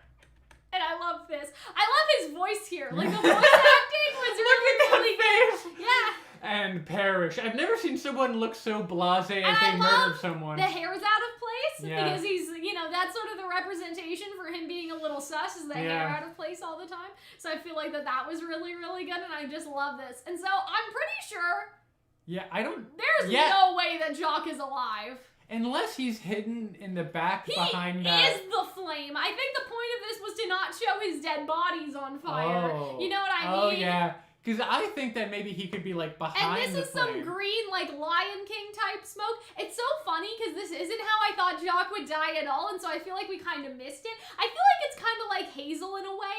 Like, Hazel's probably dead, but it didn't necessarily register with us emotionally because it was so unclear, like, no body, no death, as the kids say. Yeah. But I feel like that Jock is dead. I think Jock got fucking vaporized. R.I.P. Clip-on tie indeed, Gregory. What if Winter makes it through the portal just as Weiss is falling? That would be so fucked up. But yeah, I think Jock is dead. I think he's dead. Honestly, I think it kind of works because, like, he died because of his own stupidness and his own... irritating Ironwood. And his just own, like, inability to do the correct thing. And he was always like that. Yeah. Right? Like, him and Ironwood have had such a tied-in character. Not an arc per se, but just so many tied-in interactions. Like, you have the Volume 4 interaction with Jock, and then sort of, like, all the subsequent ones. Like, then you have Volume 7, right?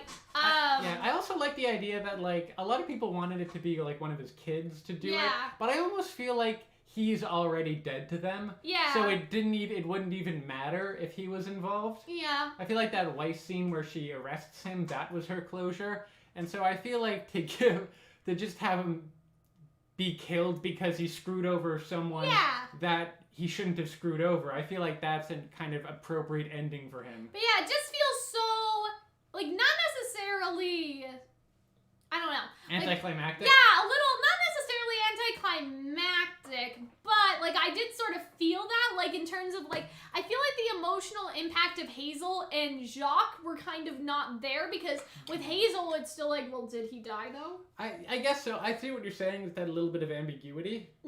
But, like, I don't know. Too much ambiguity. But when I think about it, I recognize that you're right, and I think it wasn't as impactful. Yeah. Like, I feel like they gave more of, like, the dying tropes, like the slow down, the, like, careful look at, like, the person's body.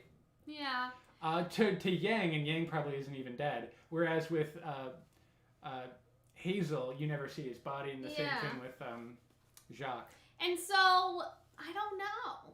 But it feels like, I understand what you're saying. It feels weird because it doesn't feel like a death because it's so sudden. Exactly. It's kind of like Hazel, right? Like, did Hazel die? But like but it's still, I don't know if you agree with me, at least to me, it still felt appropriate. Oh yeah, it feels appropriate. Just like how Hazel, like, we didn't see what happened to him. Like, it's satisfying narratively, it's just not satisfying materially in the way that you get to see them die in the way that you never see Hazel's body because there's no body left. Exactly, right? But at the same time, it's kind of hard to tell, right? So yeah, I don't know, it's sort of weird because it feels it feels ambiguous. Because you don't really see that moment of death. Yeah, because you don't see Hazel's moment of death, just like how you don't see Jacques' moment of death. So I just wonder, I don't know.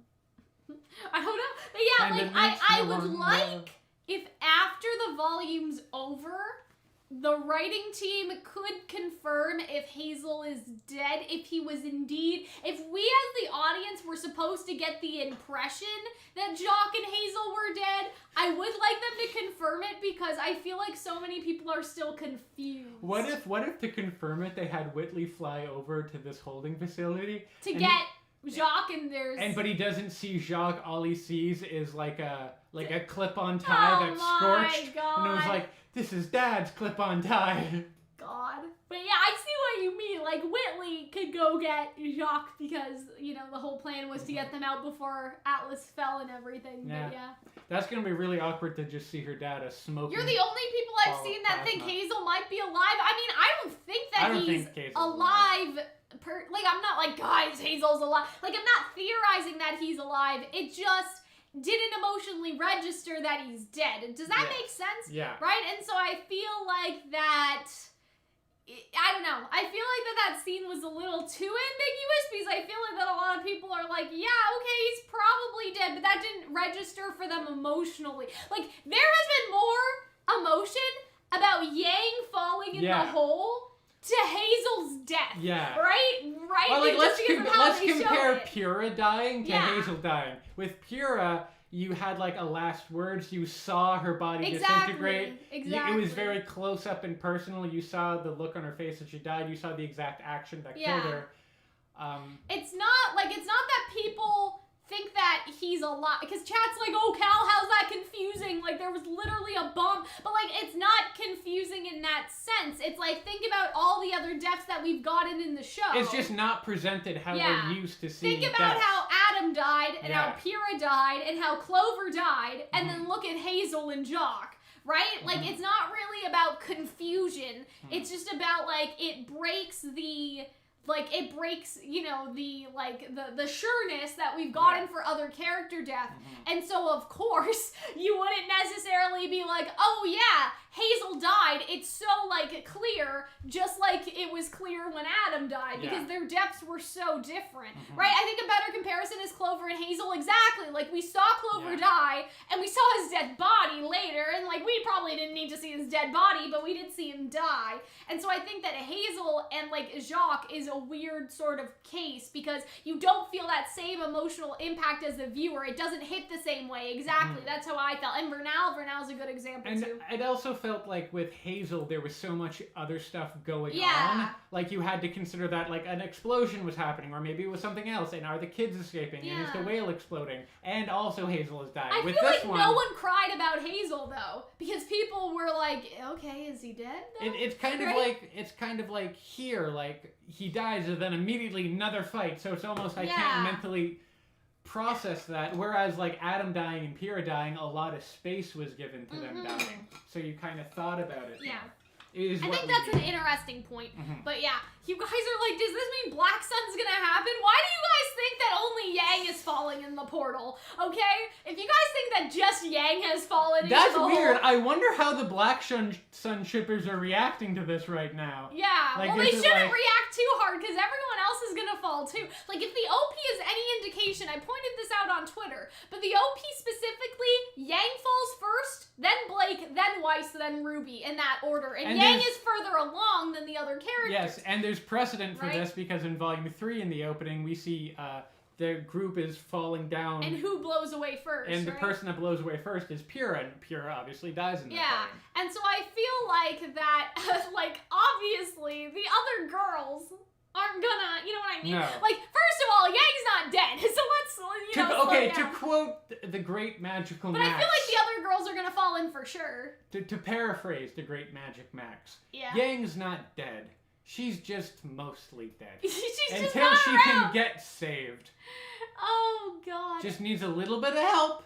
And then she'll be right back to living. It feels dumb for Ruby to only fall one at a time. I mean, I don't think that they're all gonna fall necessarily like one by one like that. But it could be Yang fell first, and then like Blake and Weiss fall together, and then Ruby jumps in after them. Right? Like, it doesn't need to be like literally one by one by one. I'm just saying they're all going to fall. And we've had a lot of different ideas of how that might happen. Here for Sunny Bees, we shouldn't fight. Thank you, Destiny.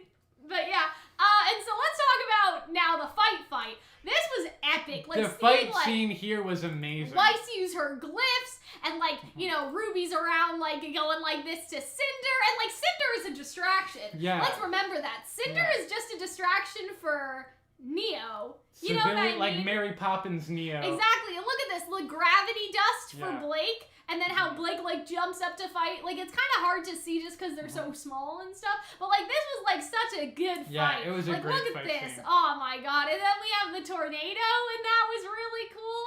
And then you see like some civilians are running. But yeah, look at this.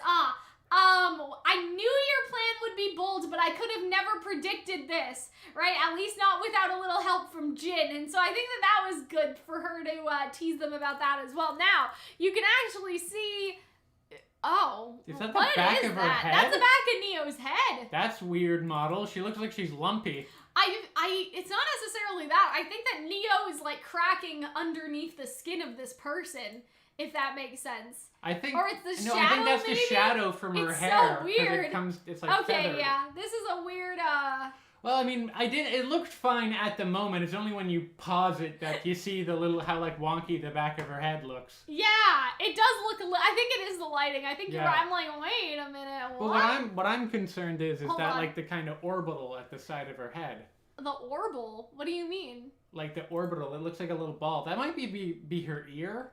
But yeah, her ear that's her ear, I think. Yeah, but like she has huge ears, or her ears are like angled incorrectly. Hold on, guys. We're having some lag right now. Let's just see if that works. Hello?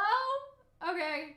Anyway, yeah, we had some lag. Okay. I think we're good. Yeah, you guys seem to be moving swiftly along. Okay. Yeah, the camera and animation work was really impressive. Yeah, I agree. I think it was really nice. I suppose I have all of you to thank for one last lesson. Sometimes if you want to win, and I like this, and then she says, you simply can't do it alone. And so that was like her lesson, right? You know what I mean? Like, that's what she learned from Watts yelling at her. That's what she's learned through the entire volume. So I'm like, Cinder learning? Oh my god. And I love this, because out of the corner of Yang's eye, she can see Neo. And she's the only person that's seen that knife before. Exactly, because her and Neo fought the thing. I Right? wanted so bad another Neo Yang fight. Yeah. I didn't want it like this. And look at this. I just love this. And you know what? I hope that anyone that says like, oh, Yang doesn't care about her sister anymore. Like, I hope that they can shut the fuck up now, okay? Because it wasn't Blake in danger, okay? It was Yang in danger. Yang was willing to sacrifice her life to save her sister, right? And so I feel like that people that have been like, oh, Yang doesn't care about Ruby, right? Like, I feel like that they can finally just shut the fuck up. Because ultimately, does it seem like to you that Yang was like, you know what I mean? That Yang didn't care about Ruby in this moment. Like, Yang is capable of caring for multiple people. Like, that one, like, oh, do you think Blake feels less of me line has made people freak out about, oh, Yang doesn't care about Ruby anymore. If this doesn't, like, totally go against that idea, I don't know what does. Like, look at how she goes. This is, like, kind of a weird scene because she's just turning over. But yeah, it's sisterly love, right? Like, she always loved Ruby. You know, she always prioritized her baby sister. But yeah, her aura broke, so that's the first thing. And people are like, oh, like, if chat is saying Neo's blade broke Yang's aura, how sharp is that thing? You have to keep in mind that Yang was already fighting, right? Yeah. And so that's another thing. And, like, it's been a long 24 hours for her. Yeah, it's been a long couple of hours. But yeah, I love this. And then you see Yang bounce. And then she at first, I was like, oh my god, she's gonna, like, lose another arm. But then you see the bounce, it's so and I'm much like, worse. no. And you can see that Neo, she's not even, she looks Neo's angry. not even, like, she's just mad. She's like, how dare you get in my way, bitch? Like, Neo's so angry, right? And so I feel like that was really good. And so I love this face from Neo, but then look at how Weiss and Ruby, like, Ruby's stunned, Weiss is freaking out, and then Neo's just angry. Like, I feel like this is such a good scene. Like, I feel like that this is really, really good. And also, after that, like, that blackness with the white swoosh, it goes silent. Yeah. And you just hear, like, the heartbeat pumping. And normally that's, like, a stereotype. Yeah. But, like, I really liked it. It works here really well for something we're about to see. When she throws that, you hear the pumping of the heartbeat. And so let me tell you something. Sure. Not you. Like, let me tell you something, okay? I posted on Twitter, twitter.com, about the scene from Beauty and the Beast, where Belle is on the balcony, and the Beast is, like, falling because of Gaston, right? Like, they're fighting on the roof, Belle comes back, the Beast starts climbing up, and Belle, like, grabs onto the Beast, right? Because he's, like, you know, like, they're having a moment, and then Gaston stabs the Beast, and the Beast starts to fall, but Belle grabs him. So I posted on Twitter, and I was like, it could be Blake and it could be like either Yang grabbing Blake or Blake grabbing Yang. But what if what happens is that scene from Beauty and the Beast plays out where Blake is like up there like trying to like save Yang, and then Yang is the one falling, like that scene in Beauty and the Beast, right? But except instead of Belle saving the Beast from falling and Gaston being the one falling, right? Now, yeah, like she didn't grab onto the Beast in time, right? And yes, so it didn't go far right enough, now, and it missed. okay. So backing up a bit, you hear the heartbeat the whole time. And normally heartbeats are a bit of cliche and it's kind of but it works really well because the second the line pulls taut and you realize that like, oh, she's not going to be able to save Yang, the heartbeat stops, and it's really wonderful, and it's really It was effective. such a good scene. What an emotional, like a deep scene. Yes. I really love that. But yeah, Yang's not dying. Don't worry. But You say that, but you don't know. Yang's not dying. Don't worry. But yeah, the fairy tale references are getting people killed. Yeah, like the fairy tale is definitely there. It's not about Yang getting one-shotted though. Like Yang wasn't one-shotted. They were already been fighting. They've been fighting for like days. You know what I mean? Like she didn't get one-shotted. Her aura broke because she was also activating her semblance at the same time. And then and then she fell off the side. You know, she could have still fought Neo even with her aura broken. But like they were already fighting, so it was a precise shot. Exactly. It's kind of like Adam, right? It was a precise shot. Oh, she's dead. No, she's not dead. But yeah, I don't think that is that unrealistic for what happened to Yang. But yeah, otherwise, it's just such a like soul-crushing scene. I agree. I think that it was really nice. Part of me was like, nice oh my god, is she gonna like fall onto one of the other like Rainbow Road? That happens when you're on Rainbow Road. She's either dead or she's not dead. Oh god, guys, she's not dead. Don't worry. Why does everyone thinks that she's dead? Because you're a liar. Oh man. I don't think that it's like about like, oh, like one-shotting. Like no, it was just about like Neo took a very precise shot because like Neo was aiming to kill RWBY.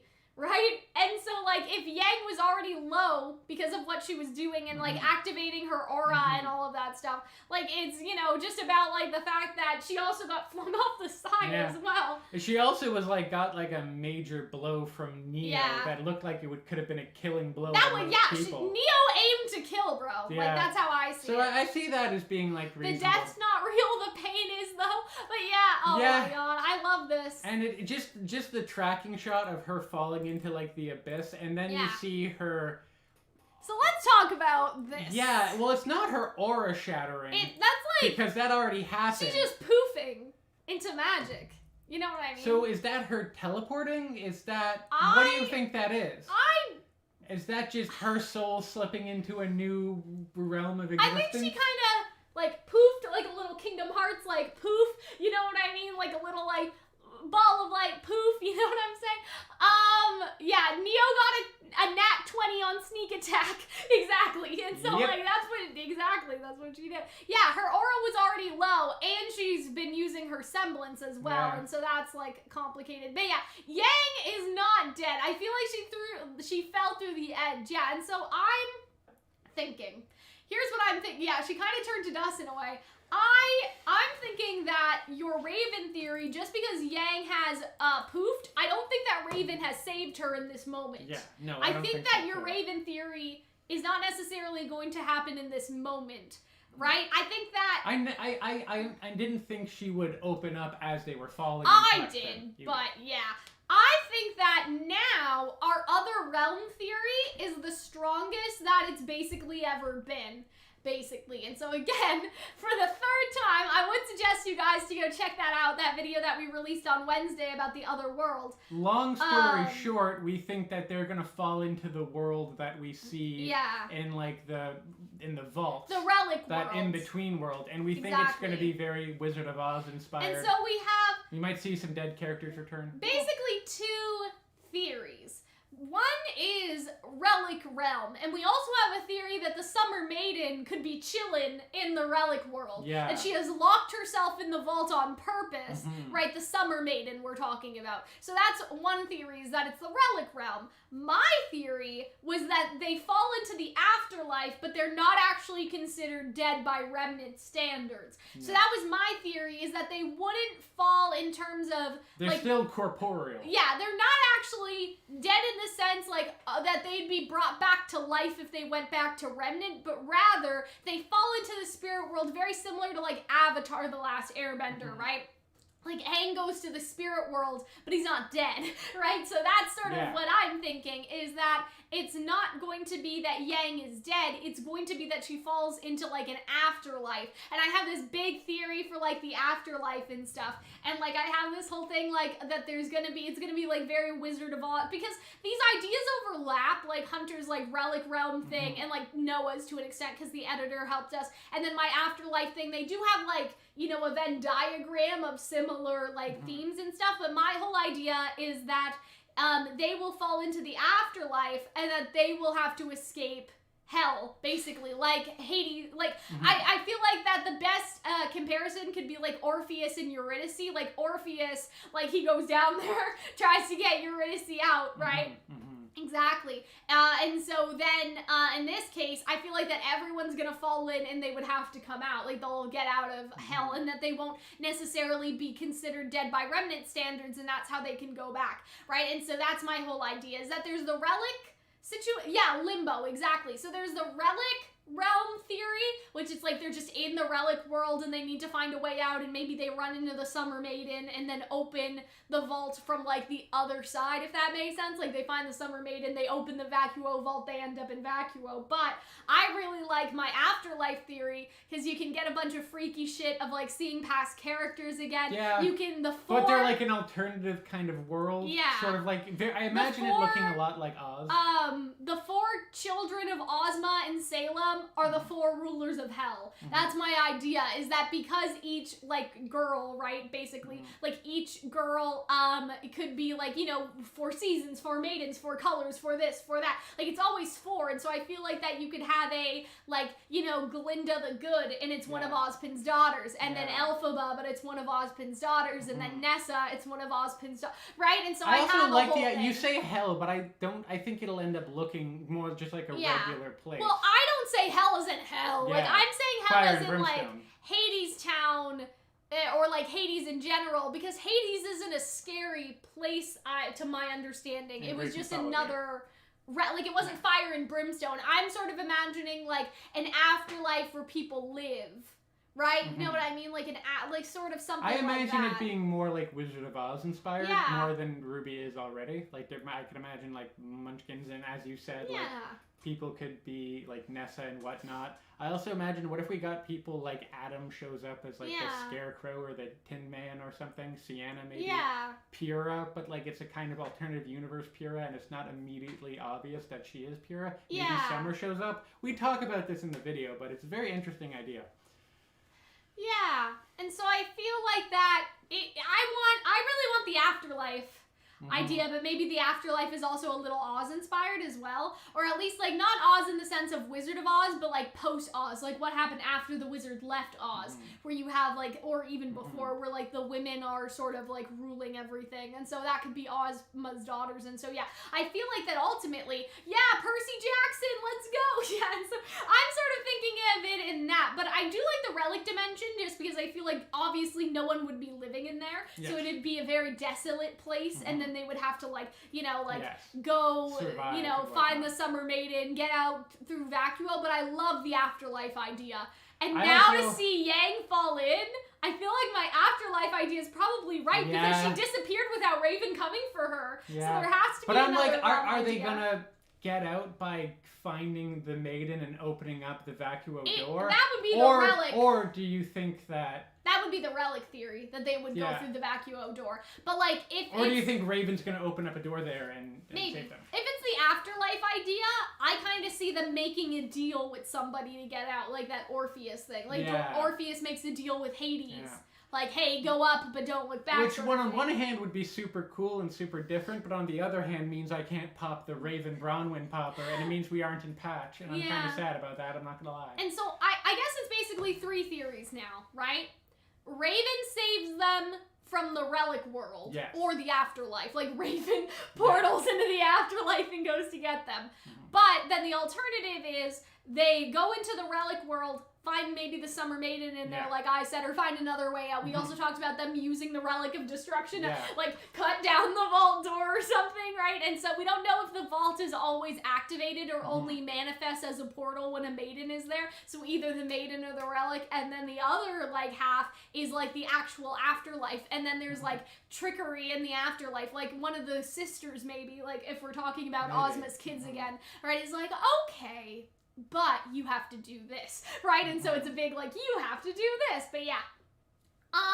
I think that they will ask the creation guy where they went. That would kind of be interesting because, like, obviously he's not the relic of knowledge, and so he has no question limit. So could you just ask him? Yeah. You know what I mean? Like, you could just talk to Ambrosius in a way that I don't think you could talk to Jin. And so maybe, like, what will happen, like, here's my other theory, is that they will close the portal to Vacuo and be like, Ambrosius, we want you to make a portal to wherever Yang went. And Ambrosius is like, okay, and then it goes and they're like, two-way! Two-way! And then it goes to the afterlife, and they gotta go get her. Yeah, that's if Penny goes out with Hades Town. Way down under the ground. So yeah, that's our whole thing. Yang's not dead, guys. But he's not dead. But this scene crushed me, watching, like, Blake cry. Yeah. Remember Raven said, I know people that can come back from the dead. That's true. I mean, I think she meant Ozma and Salem, but ultimately... But yeah, look at Blake's face. Like, this was crazy. I loved this scene. Like, this was such a good scene for them. It was such a good scene. I don't know, man. I think that if next episode is a long one, I think we might actually end up seeing a lot more of the spirit world. And I think we might even witness, like, Yang and Blake getting back together. Yeah, technically there is no more Jin, because Jin used all her questions, so... Feel sad, man. But yeah, look at Penny. Like, I really like this moment for Penny because you could be like, oh, Penny's so dumb. Like, why wouldn't she, you know, like, why would she, like, go back here instead of getting the relic to safety? But at the same time, like, this is her friends. These are her friends, you know? And so, yeah. And look at, like, Ruby's just in shock, and then Neo's just like, no time to cry, bitch. Like, okay. And so I really look at this, and, like, Neo's getting a little too close. I feel like we could have an eye for the eye situation where Neo actually takes out one of Ruby's eyes at this point. But when like, you look think at her. about it, I love how Neo fights. Neo's just so acrobatic and entertaining, and how she and, like, I really like this because you have this intense fight, but then you have Weiss trying to talk Blake off the edge. Like, Blake is probably like, let me go after her, and Yang's like, no, right? And so I feel like that's what's going on. Yeah, that Weiss is like, no, right? And so look at this. Look how happy Neo is. Neo's such a good fighter. I love it so bad. Oh my god. Oh, hi, Eddie. Eddie's watching quietly. Hello? Continue to watch quietly, Eddie. Oh boy. And so oh my god. Watch our pain is basically what I'm saying. We're all freaking out. We're all crying.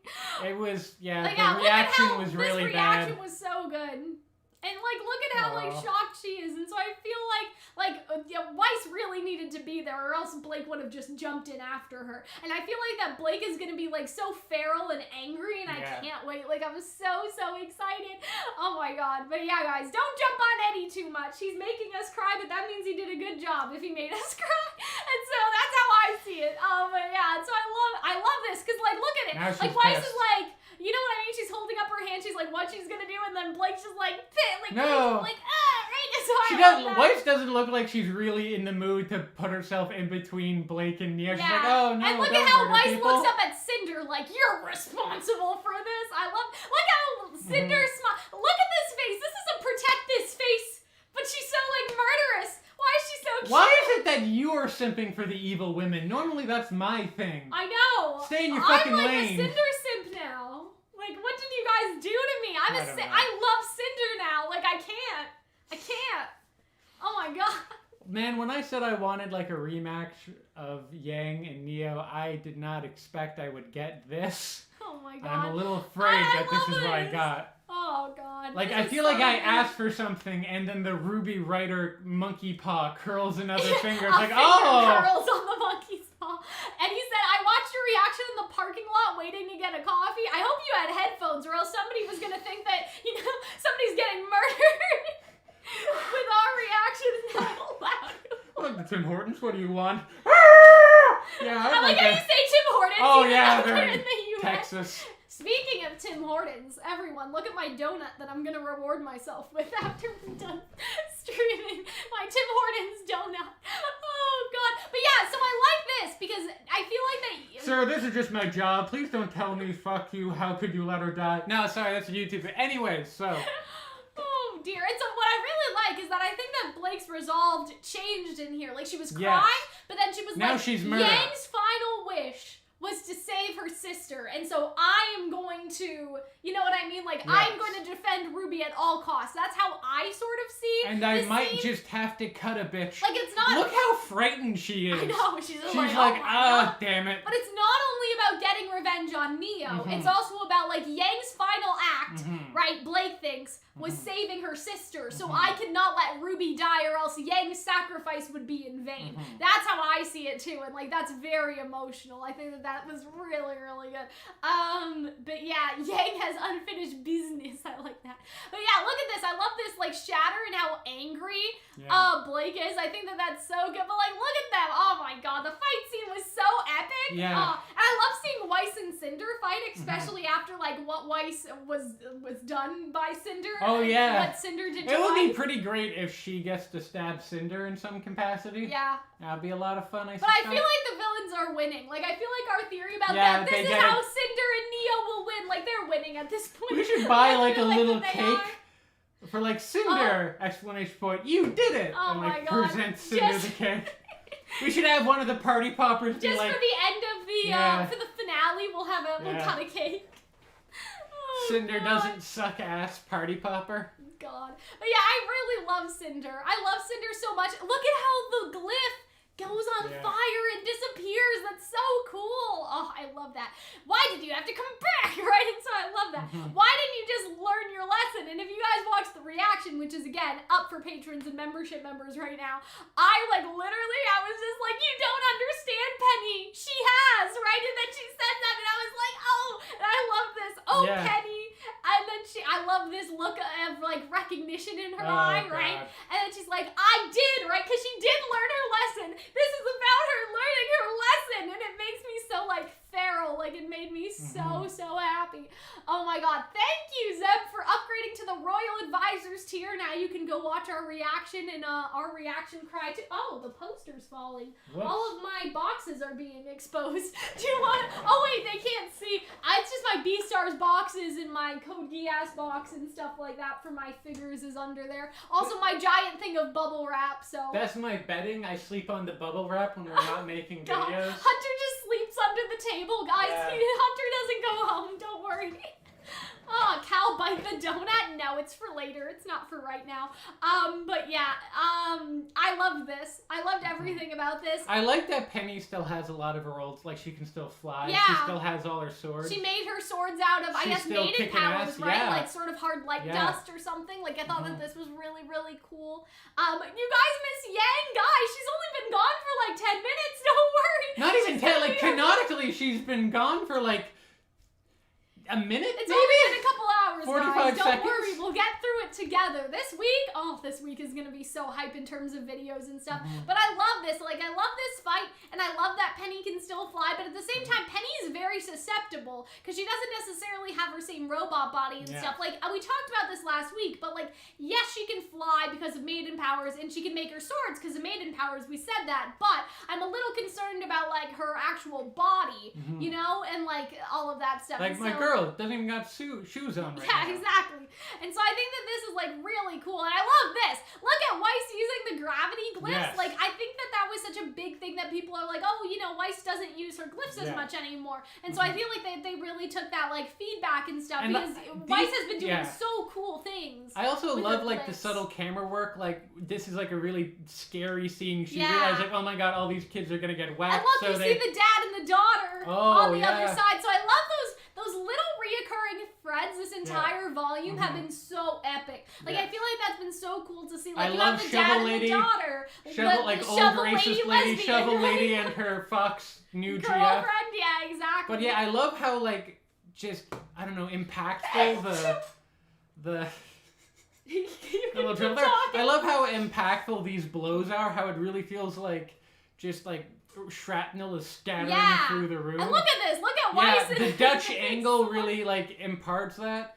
And look at John. Yeah. John gets some too. And I'm like, sir, are you dead? Because you should be dead, sir. Like, you know what I mean? Like, this guy should have one right in the impaled, but I think that he got out of the way in time. But yeah, Jean's like, uh-oh. Is it bad that whenever I see a character in Atlas that's black dude with a fedora, I think... Yes, it is bad. It is bad. You know what I imagine it is? I imagine the Cole family is like Nurse Joy from Pokemon. What do you mean? That there's like 50 of them and they all dress exactly and look nearly exactly the same. I don't know about that. Same bowler hat, same general outfit. They all look like jazz singers. It's kind of like in Genshin, there's Catherine, and then there's like Catherine ? Like, you know what I mean? Like in Leeway, and then in Mondstadt, there's like two Catherines. But no, I don't think that like, I don't know which character you're talking about. The one in the foreground there. This guy? I think he has, look, he has a bowler hat on. Not a bowler hat, a fedora on. Maybe that's just the style. Oh yeah, background Cordovan as well. Yeah. Got a lot of good Cordovans Ironwood doing. dying? Yeah, Ironwood. We'll talk about him in a minute. But yes. You sneezed. Oh, sneezed. God. Hunter itching to get canceled? Yes, exactly. I'm just saying, like, I like to imagine that that's like the Cole clan's, like, they all dress like jazz singers. Okay. I dig it. But, oh gosh, I had a thought and now it went away. You guys destroyed my thought. Oh yeah, Cordovan in the background. Yeah. Nice little callback to... I also like how it says the might of Atlas will protect you. Like, yeah, but yeah, I don't know. Like that didn't go very well. What were you guys... the new Emerald ship. But who? Ship with who is Shattered Glass? With who? I don't know. Can we get Penny some shoes with Winter? Oh, I don't know. New Penny ship... Shattered Glass, but who to ship her with though? With Neo? I'm so confused. You guys lost Cinder? me. I don't know. I'm sure that fan art exists somewhere. But yeah, I like something that is happening with John and Nora is interesting because we didn't notice this at first, but what am I about to say? Ren, Oscar, and Emerald are all trapped on the Vacuo side. And so you wonder what's going to happen with Jean and Nora. And I would actually predict maybe that Jean is going to fight with Cinder, especially given like Jean and Cinder's like history, if that makes sense. And so I feel like that Jean is probably going to see like, you know, all of this stuff coming out. He's going to go in and then he's going to go fight Cinder alongside Weiss. And so that they can get like the... revenge, if that makes sense. And so I feel like that Weiss with her, you know, like all of her glyphs and stuff, I feel like that her and Jean will probably fight against Cinder in a minute. Like I feel like Jean will go through and be like, what the fuck? And then he'll like join in the fight as well, because the whole thing about like Jean and Cinder, like it's been a long time, I guess. You know what I mean? Like, yeah, but they probably still have Pyrrha-related beef with one another. Exactly, that's what I'm saying. So they need to cover that Pyrrha-related beef, and that's the whole thing. Yeah, Jean definitely recognized Cinder shards of spikes. Exactly. Yes. And so that's what I'm saying, is that there's still the related... That would be frightening for him. There's still the related beef, and so I feel like that Jean is about to go fight Cinder. Now, whether or not Jean will end up in Vacuo, I don't know. Like, I'm actually wondering if Nora and Jean will go through the portal, because I kind of think that they would. But I also see, like, imagine, like, Jean, Weiss, and, I don't know, like, they're all fighting, and then Weiss falls off, and Jean tries to get her. But then she, like, you know, she can't get out, and so Jean would be like, yeah, they all fell. Like, Jean and Nora would be the ones to go through the portal and tell Ren and Oscar and Emerald that Team RWBY fell. Right? Do you guys understand what I mean? And so that would kind of be interesting. Jean has never boosted a maiden. That is true. Right? Do you think that Jean and Nora will also fall? Well, that's the question, isn't it? I kind of see them as not falling and instead being the reporters. Like, instead reporting back. Bye, Dan. Enjoy your nap. I hope that you sleep well in these trying times. But yeah, I kind of see for, you know, Jean to watch Weiss fall and for Nora to maybe watch, I don't know, like, say, Ruby fall, and then have to go tell Ren that they fell, and, like, the aftermath of all that. So that's how I sort of see it, is that they'll just tell everyone what happened to Team RWBY, but then Team RWBY will go on their own little detour. And I think, again, like, still have a nice shot right here. And I like how Blake, again, is just, like, so feral about it, too. I love how they're just fighting above all these civilians. And so I feel like that Blake realizes that this is, like, really bad. Because you have Cinder and Penny, right? And then you have Weiss bouncing around. And so I think that what's happening here is Blake is realizing that everyone's in such a bad position to fall. And so see, what is she looking at over here? Because she looks at RWBY and Neo, then she looks at Cinder and Penny, and then she looks at Weiss. She might just be panicking. Do you think that she's seeing someone? Because that's the sort of expression I got. They focused on her face, and so I wonder if Blake is, like, she doesn't know what to do. Right, that she's panicking because she wants to go help Penny, but at the same time she can't leave RWBY alone with Neo, right? Yeah, that's the impression I'm getting. I'm not getting the impression that she's looking at anything she's particular. Looking at Weiss, that's what I was thinking. She's that just she's looking at having a bit Weiss. of a freak out is all. Yeah. Is what I get. And so what if Weiss is using the gravity dust above nothing? Like, what if Weiss falls next? I don't know. Because I thought it was Blake that fell next, but I could have been wrong. But yeah, I think that Blake is going through a lot right now. I think that she's going through a lot. The girl who fell through the world, exactly. Like, yeah, I think that that's definitely, like, that's gonna be a thing, right? So yeah, don't worry. But yeah, I think she's deciding who to help. She doesn't know who to help. Yeah, exactly. That's how I feel. She doesn't want to choose between Weiss or RWBY, but I feel like ultimately she's gonna help RWBY because, you know, RWBY kind of needs it a little bit more, in my opinion, right? And so I feel like that's going to be the thing. But let's talk about what's going on over here. And so we see Hare doing the bad things, right? You know what I mean? She's bringing the bomb to Mantle, I guess we can assume, right? And you see people, like, running through the portal in Mantle. And then you see Vine.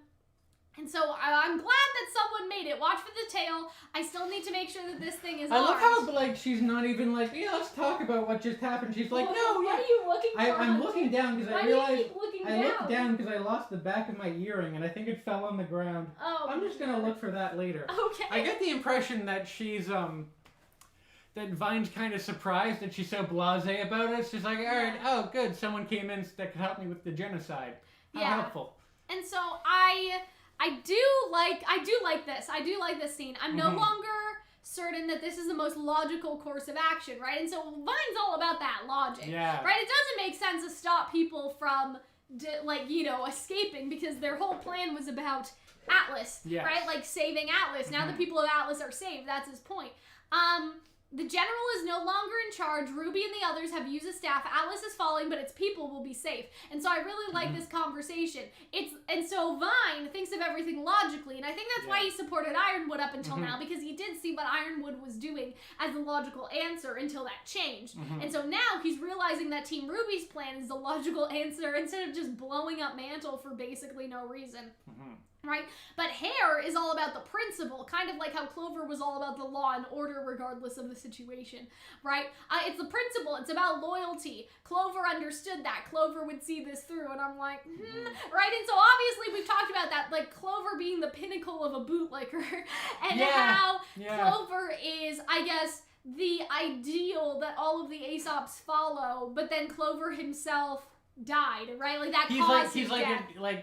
Clover was a tool and not a person with his own. He's like the propaganda icon, if that makes sense. Like he's like the version that they idealize, right? Yes, we did know that that was Vine's last name for a bit, I think. But yeah, people really hate Harriet, but I love her development. Well, I think that that's good. Like it's about you know, loving someone to hate, I guess, if that makes sense. Like I hate Neo right now, but I still love her. Yeah, exactly. Like it's a very good.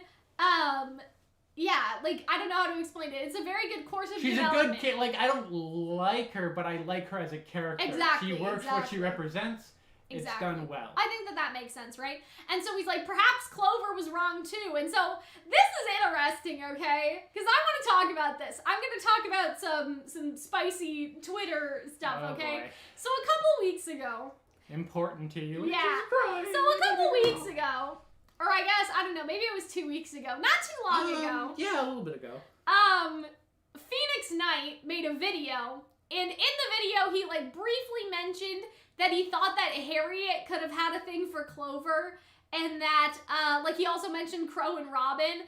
And a lot of people, like, they were memeing on him, not really, like, harassing him or anything, but they were kind of, like, clowning on him, right? Yeah. And they were like, oh, like, this is so, like, heterosexual of this man to think that, like, Harriet has any sort of feelings for Clover. That would be out of nowhere. I mean, it would be weirder if, I think it would be more of a hot take if they said Clover had feelings for Harriet. No. I think it was Harriet for Clover, right? And so now, to see this scene, I'm kind of like, but you guys were clowning on Phoenix, but was he not kind of correct? Like, important to you could be a lot of things, right? I'm not saying it's necessarily inherently romantic.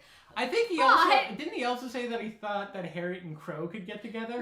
No, Robin and Crow. And so, all I'm saying is I'm kind of looking at this scene, and I'm like, I don't know, man. He wasn't exactly wrong, was he? And so, like, we don't know if this is romantic or if it's something else. What I do think is interesting is that I think there's similarities between Harriet and Crow, and that they both kind of found meaning and identity and self-worth through their relationship with Clover. And you kind of see how they're kind of putting forth the idea that you can't always necessarily trust other people to give you purpose. That's like Nora and Ren as well, right? Because if that turns out to not be the greatest person, it kind of seriously damages your self-esteem and your sense of the world. And so I feel like that ultimately, I feel like that this is a really important scene for her.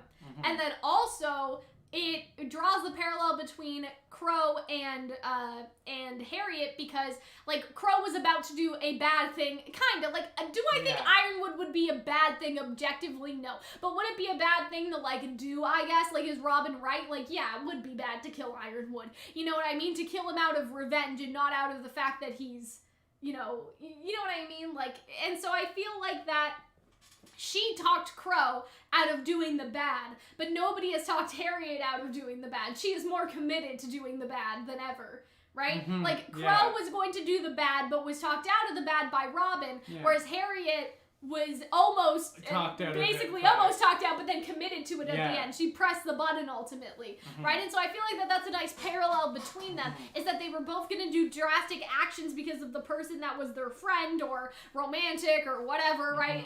But Harriet went through with it, whereas Crow stopped it. Crow didn't ultimately kill Ironwood, and so I think that that's like pretty interesting. Yeah, I think that Robin was arguing from a practical standpoint. Yeah, like I think that's, I don't know, because she says that you were the better huntsman, right? And so I feel like that it's about Crow being the better huntsman. So I feel like there is a moral thing to it, but yeah.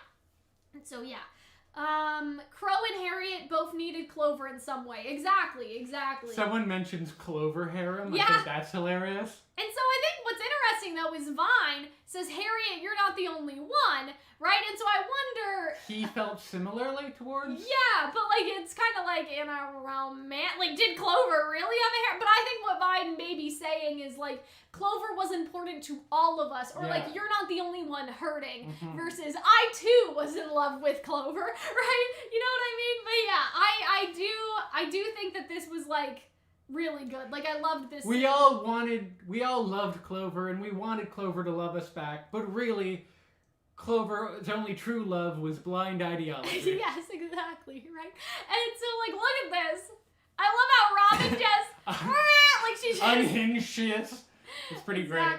Harriet is dealing with her grief in a chaotic and stubborn way. Hurt people, exactly. And Crow was about to hurt someone else out of his own hurt, but then he stopped. Yes.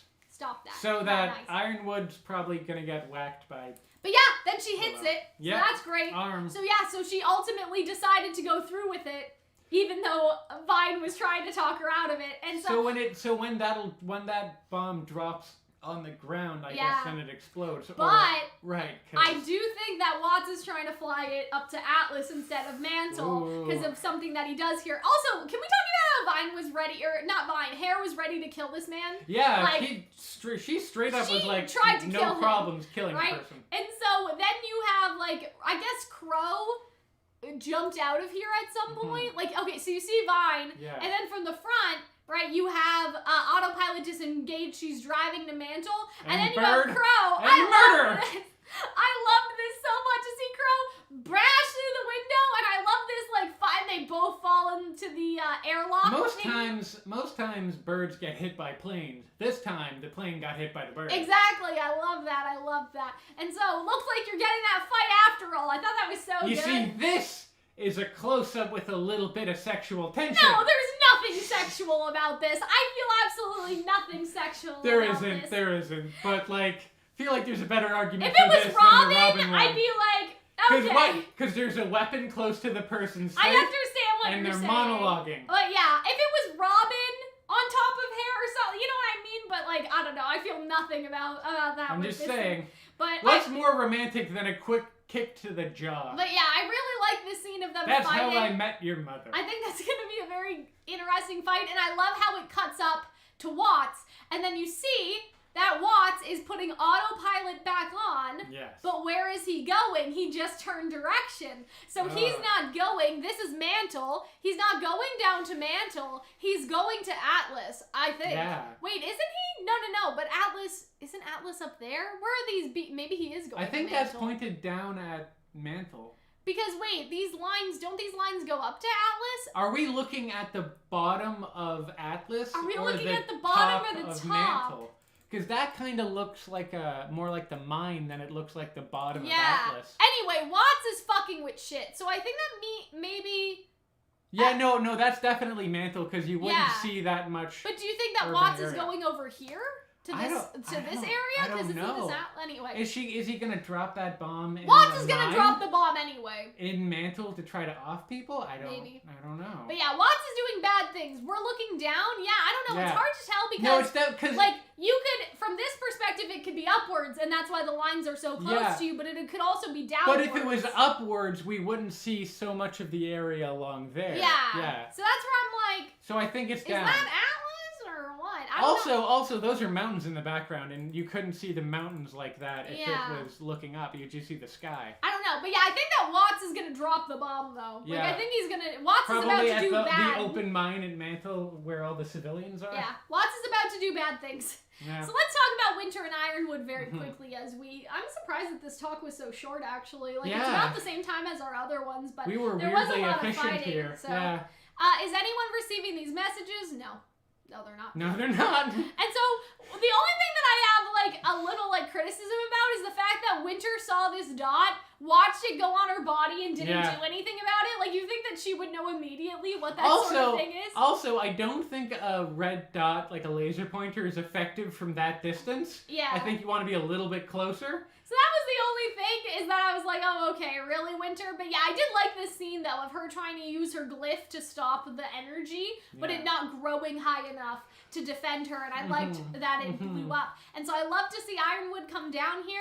I love how he's giving you the Kubrick stare, like he's looking at people through his eyebrows. I guess, it's very creepy. I think I like his hair going out, because that disheveled. Obviously always shows that we never got an explanation for that little robot plate in his eye. Well, maybe I guess it's the same one for his his arms and the rest of his body, right? He says, I chased a lot of shadows over the years, always expecting betrayal, and I really like this, but never once did I think it would ever come from you. And then I really like this line too, and I like, I know what's best for Atlas, and I'm going to do whatever it takes to get that staff. And so this is setting up, I guess, the final showdown, right? Because then Winter says, so consider this my last order, step aside. So that's interesting, right? Because he wasn't actually going to kill her. Yeah. He said, if you want to live, get out of my way. But then Winter says, and I love this, and so she gets up, I've never wavered in fighting the enemies of this kingdom. And it's like, I'm not going to start now, right? And it's not about blind allegiance. It's really about trying to do the best for people. So I have a couple theories about this. And so here are my theories. Theory 1. Ironwood and Winter fight alone, and then Winter and Ironwood both die because Winter has stayed defending Ironwood from the portal, and then she does not have enough time to go through the portal, and so she falls with the ship. So her and Ironwood fight, and either she succeeds in killing him enough where she can run through the portal afterwards as his dying breath, Or she needs to stay here to distract him, and she knows that she will probably die here. So that's number one, is like the whole like they fight alone. Theory 2 is that the Aesops, Marrow and Elm, they come down here, and when Winter's in a dire strait, they defend Winter against Ironwood, and they subdue him, right? And ultimately, it shows that they actually, like, turned coat, if that makes sense. Like, they turned sides, and then they all go through the portal together. Marrow, Elm, and Winter. They all go through the portal together. That's the other theory. The last theory is that it's not the Aesops that come down and help, but it's actually Watts. Because Watts is watching everything through the camera. Yeah. Watts has let Ironwood go through the portal in the first place, right? Or not go through the portal, let him out of his cell, I should say. Like, Watts let Ironwood out of his cell in the first place. But last we saw him, he wasn't on the move. He was still in the control room. But he could be done soon. Maybe. And so or it could be canonically out of order. My whole idea is that Watts would basically go down there. Like, he would go down there and he would kill Ironwood, and then Winter would be like, oh, well, I got help from the bad guy, kind of like the Crow and Tyrion situation, right? And then maybe Winter goes through and all of that stuff. And so, yeah. Was Ironwood in love with Winter? I don't think that's it. I think it's like a very strong... But I don't think it's like romantic love. Partnership, friendship, like mentorship type like thing. mentorship love, but not like a dad and his daughter. His daughter's betraying him. Yeah. That's how I sort of see it. I don't see it as romantic. I don't see it as shipping. But yeah, those are my theories, is that I feel like, oh, both girls will lose their oldest sister. That's interesting. But yeah. Oh no. So I feel like that would be interesting. You're gonna get sad wife. Some people are pointing out that Ironwood killed Jacques in cold blood, and like how Winter could react to that, but she didn't necessarily care about him that much in the first. She was just like, some lucky bastard beat me to it. I think he's old enough to be your dad. Yeah, he was a father figure, exactly, right? So it's a kind of love, just not romantic love. One thing that I have a bit of a beef with is that I feel like I got the impression from the Watts and Ironwood fight that Ironwood wasn't the best fighter in the world. Yeah. So I feel like Winter would kick his ass super easy. Sure.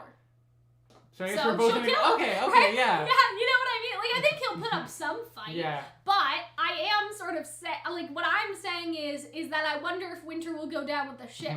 Ultimately, like, I feel like the happiest ending could be that Winter has to kill Ironwood because she has to, and then she goes through the portal and escapes. But the less happy ending is that in order to prevent him from fucking, like, you know, up the staff and all that stuff, like, fucking with the plan, she stays here and goes down with the ship. I really like this crying. I thought that this was really, really good for Ironwood's character, because he knows now he will have to fight her to save Atlas. Like, again, he thinks that, you know, Atlas is in peril. It's like he understands what he's doing is immoral and hurts people, but he feels he must do it. Yeah, which is, I think, an interesting way to take his character. Because he's not like, mwahaha, like, let me kill Winter. He's not enjoying it. He doesn't want to kill her. Like Neo does. He doesn't want to do the things. He feels like they are necessary. Exactly. Even though he continues to be wrong. I wonder if Winter will be like, the kids are getting everyone to safety. What could you possibly still have, you know, to do? Like, I feel like that they'll have an interesting conversation during this fight. Can we also talk about how definitely someone's going to do some really interesting stuff with those Ironwood tears? I know we talked about it earlier. God. And I'm gonna post that meme for sure. Don't worry, guys. Please, God, make it a meme, some of you. But yeah, I really am excited to see what they talk about. But I kind of see death flags for Winter. Yeah. Like, I see death flags for her in general. Like, I think that she'll probably kill Ironwood, but I feel like that, you know, she could easily go down with the ship. It kind of depends what they're going to do with Marrow and Elm, to be honest. Because I see, like, Marrow and Elm helping her, and they all go through the portal together to give some levity to an otherwise, like, you know what I mean? To give sort of a partial happy ending to an otherwise really bad situation where Team RWBY's falling to their death, right? And so then you have... You know what? Ren trying to mask everyone, and then his. I wonder if we can see the Fox Lady. I think we see Mole Boy. I'll show you guys. No, where that's she not is. Mole. And so Ren says that he's spent. Where's Penny? Couldn't she deal with this storm? So that would kind of be interesting if you know, the maidens had actual maiden magic. But if the Summer Maiden is not in the vault, like we said, but it's actually Star, Sun's cousin, maybe Star could help them. Oh right? yeah, we might get to see Sun. Star's cousin. You know what? What I really want to save the day is. Do you remember in the first book they all jump on the sand turtle? Yeah. I want all these people to ride the sand turtle. That like would be Dune. cool. I could see. I think that'll be really cool, and it will confuse the shit out of people who have not read that book. Yeah. I mean, maybe it would. I don't know. But we'll see. Wait, Penny should have been here by now. Something's wrong, and I love how it doesn't let them go through. So see, I think this is Fox Lady. I think she's fine. I think. Oh yeah, Fox she's right Lady there. too. And so what? Oh dear. Find your she can't find her girlfriend because of the sandstorm. Oh god. So she's in. I can't wait for the Team Coffee stuff. I'm so excited if we see them next episode. Man. I will be so hyped. But I think that maybe it's possible if Star is the maiden, I sort of theorize, right? Because the Sun even says oh yeah, she's always had an uncanny thing for the weather.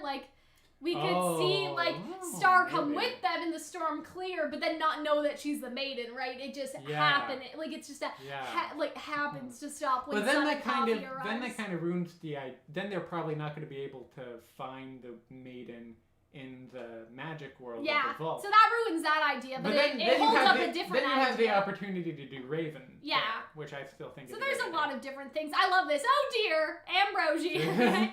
And so Cuts one-way back to ticket it. to Acua. I get the impression that this is not him being tricky, but he's literally so straightforward that he didn't even think to add this. I think it's kind of both. I think that he does exactly what you ask for. Yeah. At the same time, did he not fuck with them with the Portals Hunter? Right? By not putting any guardrails. A little bit. Right? I just like the idea that he's just dumb as rocks and really straightforward. He gave them exactly what they asked for, but I don't think he's dumb. I think that he's just okay. Hello? Is anyone there? Hello, people.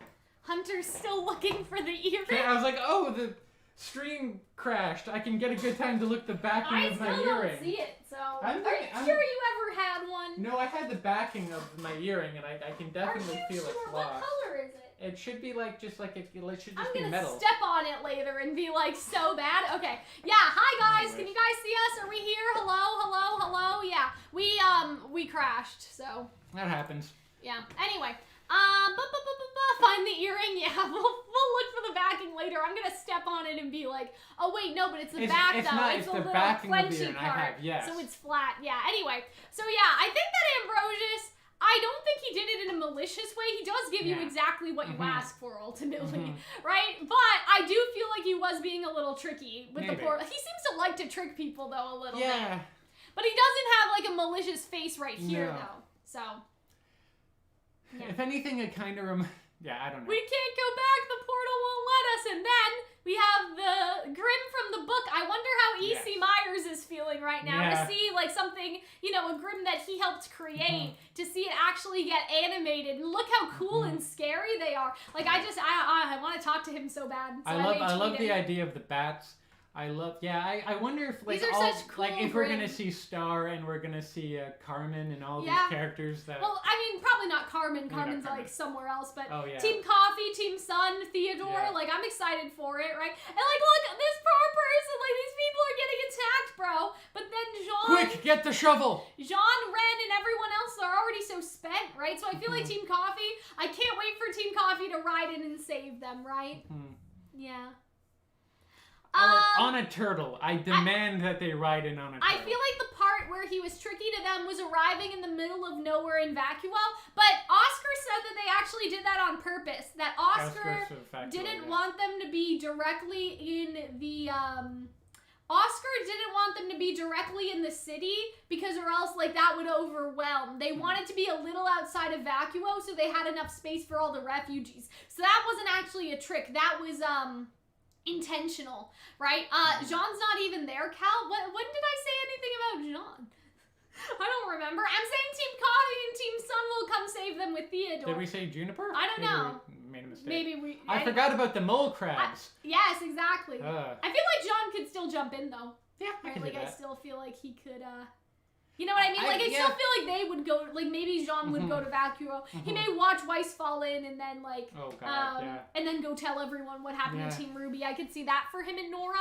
And so I feel like next episode's going to be crazy because there's so many things That'll also be really interesting because they won't know that Team RWBY survived. Yeah, they will go with the assumption that they're all dead, which I think will be pretty Unless bad. Ozpin has something in his back pocket about that. Like, unless Ozpin has a Maybe. feeling. So, I feel like that there's just so much in terms of next week, too, because when you think about it, we have this Ironwood Winter fight. Mhm. We have, like, what's going to happen at the end. Like, is Penny going to die like we've suspected? And will Nori get the Maiden Powers like we've theorized, right? Nori, you've Like, theorized. could that happen? Like, what's going to be the end result with the bomb? Like, there's a lot of plot points. Yeah, and it's all coming into what I suspect will be just I think... a horrific I think Cinder And and our Neo will fall. last episode. Or not Cinder and Neo will fall. I think Cinder and Neo will get the W's. Yeah. Jean and Nora will ultimately end up going through the portal and telling Mhm. everyone what happened, right? Mhm. I feel like Team Coffee actually might save them, but that could be like a cut, like the Mhm. end of the, like, oh, like, you know what I mean? Like something like that. Like Team Coffee could ride in and save them. I feel like that Ironwood will probably be done next episode. Yeah. What if Fox can talk to Ozpin through Oscar's mind? That would be crazy when you think about it. That would be weird. Because, like, that'd be cool, though, because Fox can telepathically talk to people. Yeah. So why would Ozpin be excluded in that? Like, maybe he could hear Ozpin himself. Mhm. That'd be kind of cool. I kind of like that. Mhm. And so, yeah.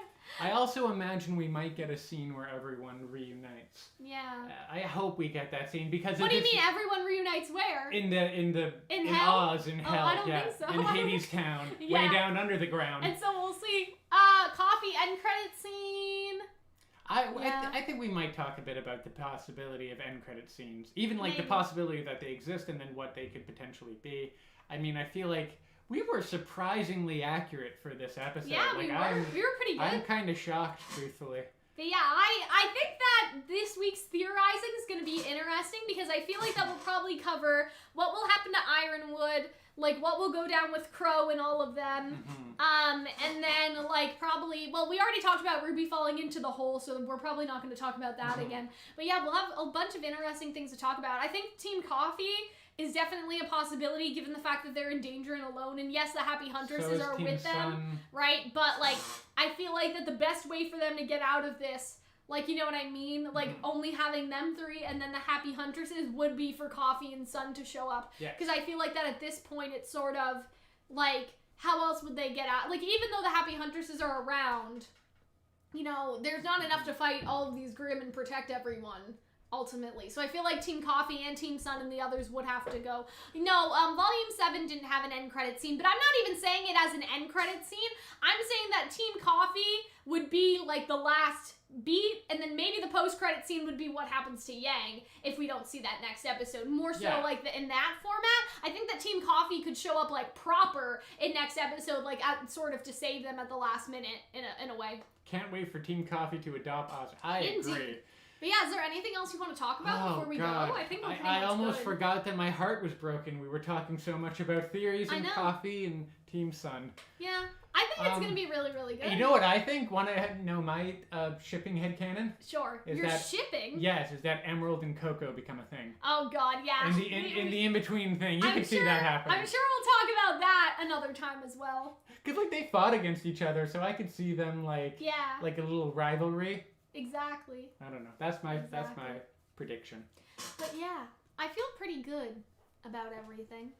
I'm really happy. Like I'm happy with this episode. I can't I'm wait. sad, but I'm happy. I really want to do a video during the hiatus about Cinder's character because I feel like Yes.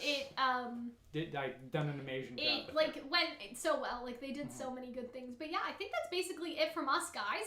I think that we're done for this talk for now. I hope that I did a good job at keeping up with the chat. I think I got all the super chats at any rate. So obviously that's really good. And so I'm so excited for next episode. You guys should stay tuned for all our theories, all of that stuff. Oh, someone pointed out that Ambrosia sounds like Markiplier. Thank you, Devil, for the $5 super chat again. I didn't think that he sounds like Markiplier at all. To me, he sounds more like Zigbar. But yeah, a couple people did say that he does look a little Markiplier-ish. But yeah, I think that's basically it from us, guys. I wonder if they've ever gotten any celebrity like like YouTuber YouTubers. voice. Other than Amalie, I don't think yeah. so. That could be interesting. We could see. But Our numbers open, Rooster Teeth. I'm preparing for my Glinda role. Exactly. So I think that's it from us. I hope that you guys enjoyed the stream. Thanks for hanging out with us. You guys, if you guys want to check out our reaction, the reaction is up on Patreon and for YouTube membership members. So I would suggest that you guys go check that out. If you guys want to, join the Discord server. All of that link is in the description. That's, you know, a good fun time. So I would suggest joining up with all of that. Again, like the YouTube membership page is like you go to the community tab, you press join, then you get to see your reaction. Patreon is its own website, obviously. So you guys can go to Patreon, check that out, check out the Discord server, join all of that fun stuff. And yeah, that's basically it from us. I think that we're pretty much done. So yeah. Okay,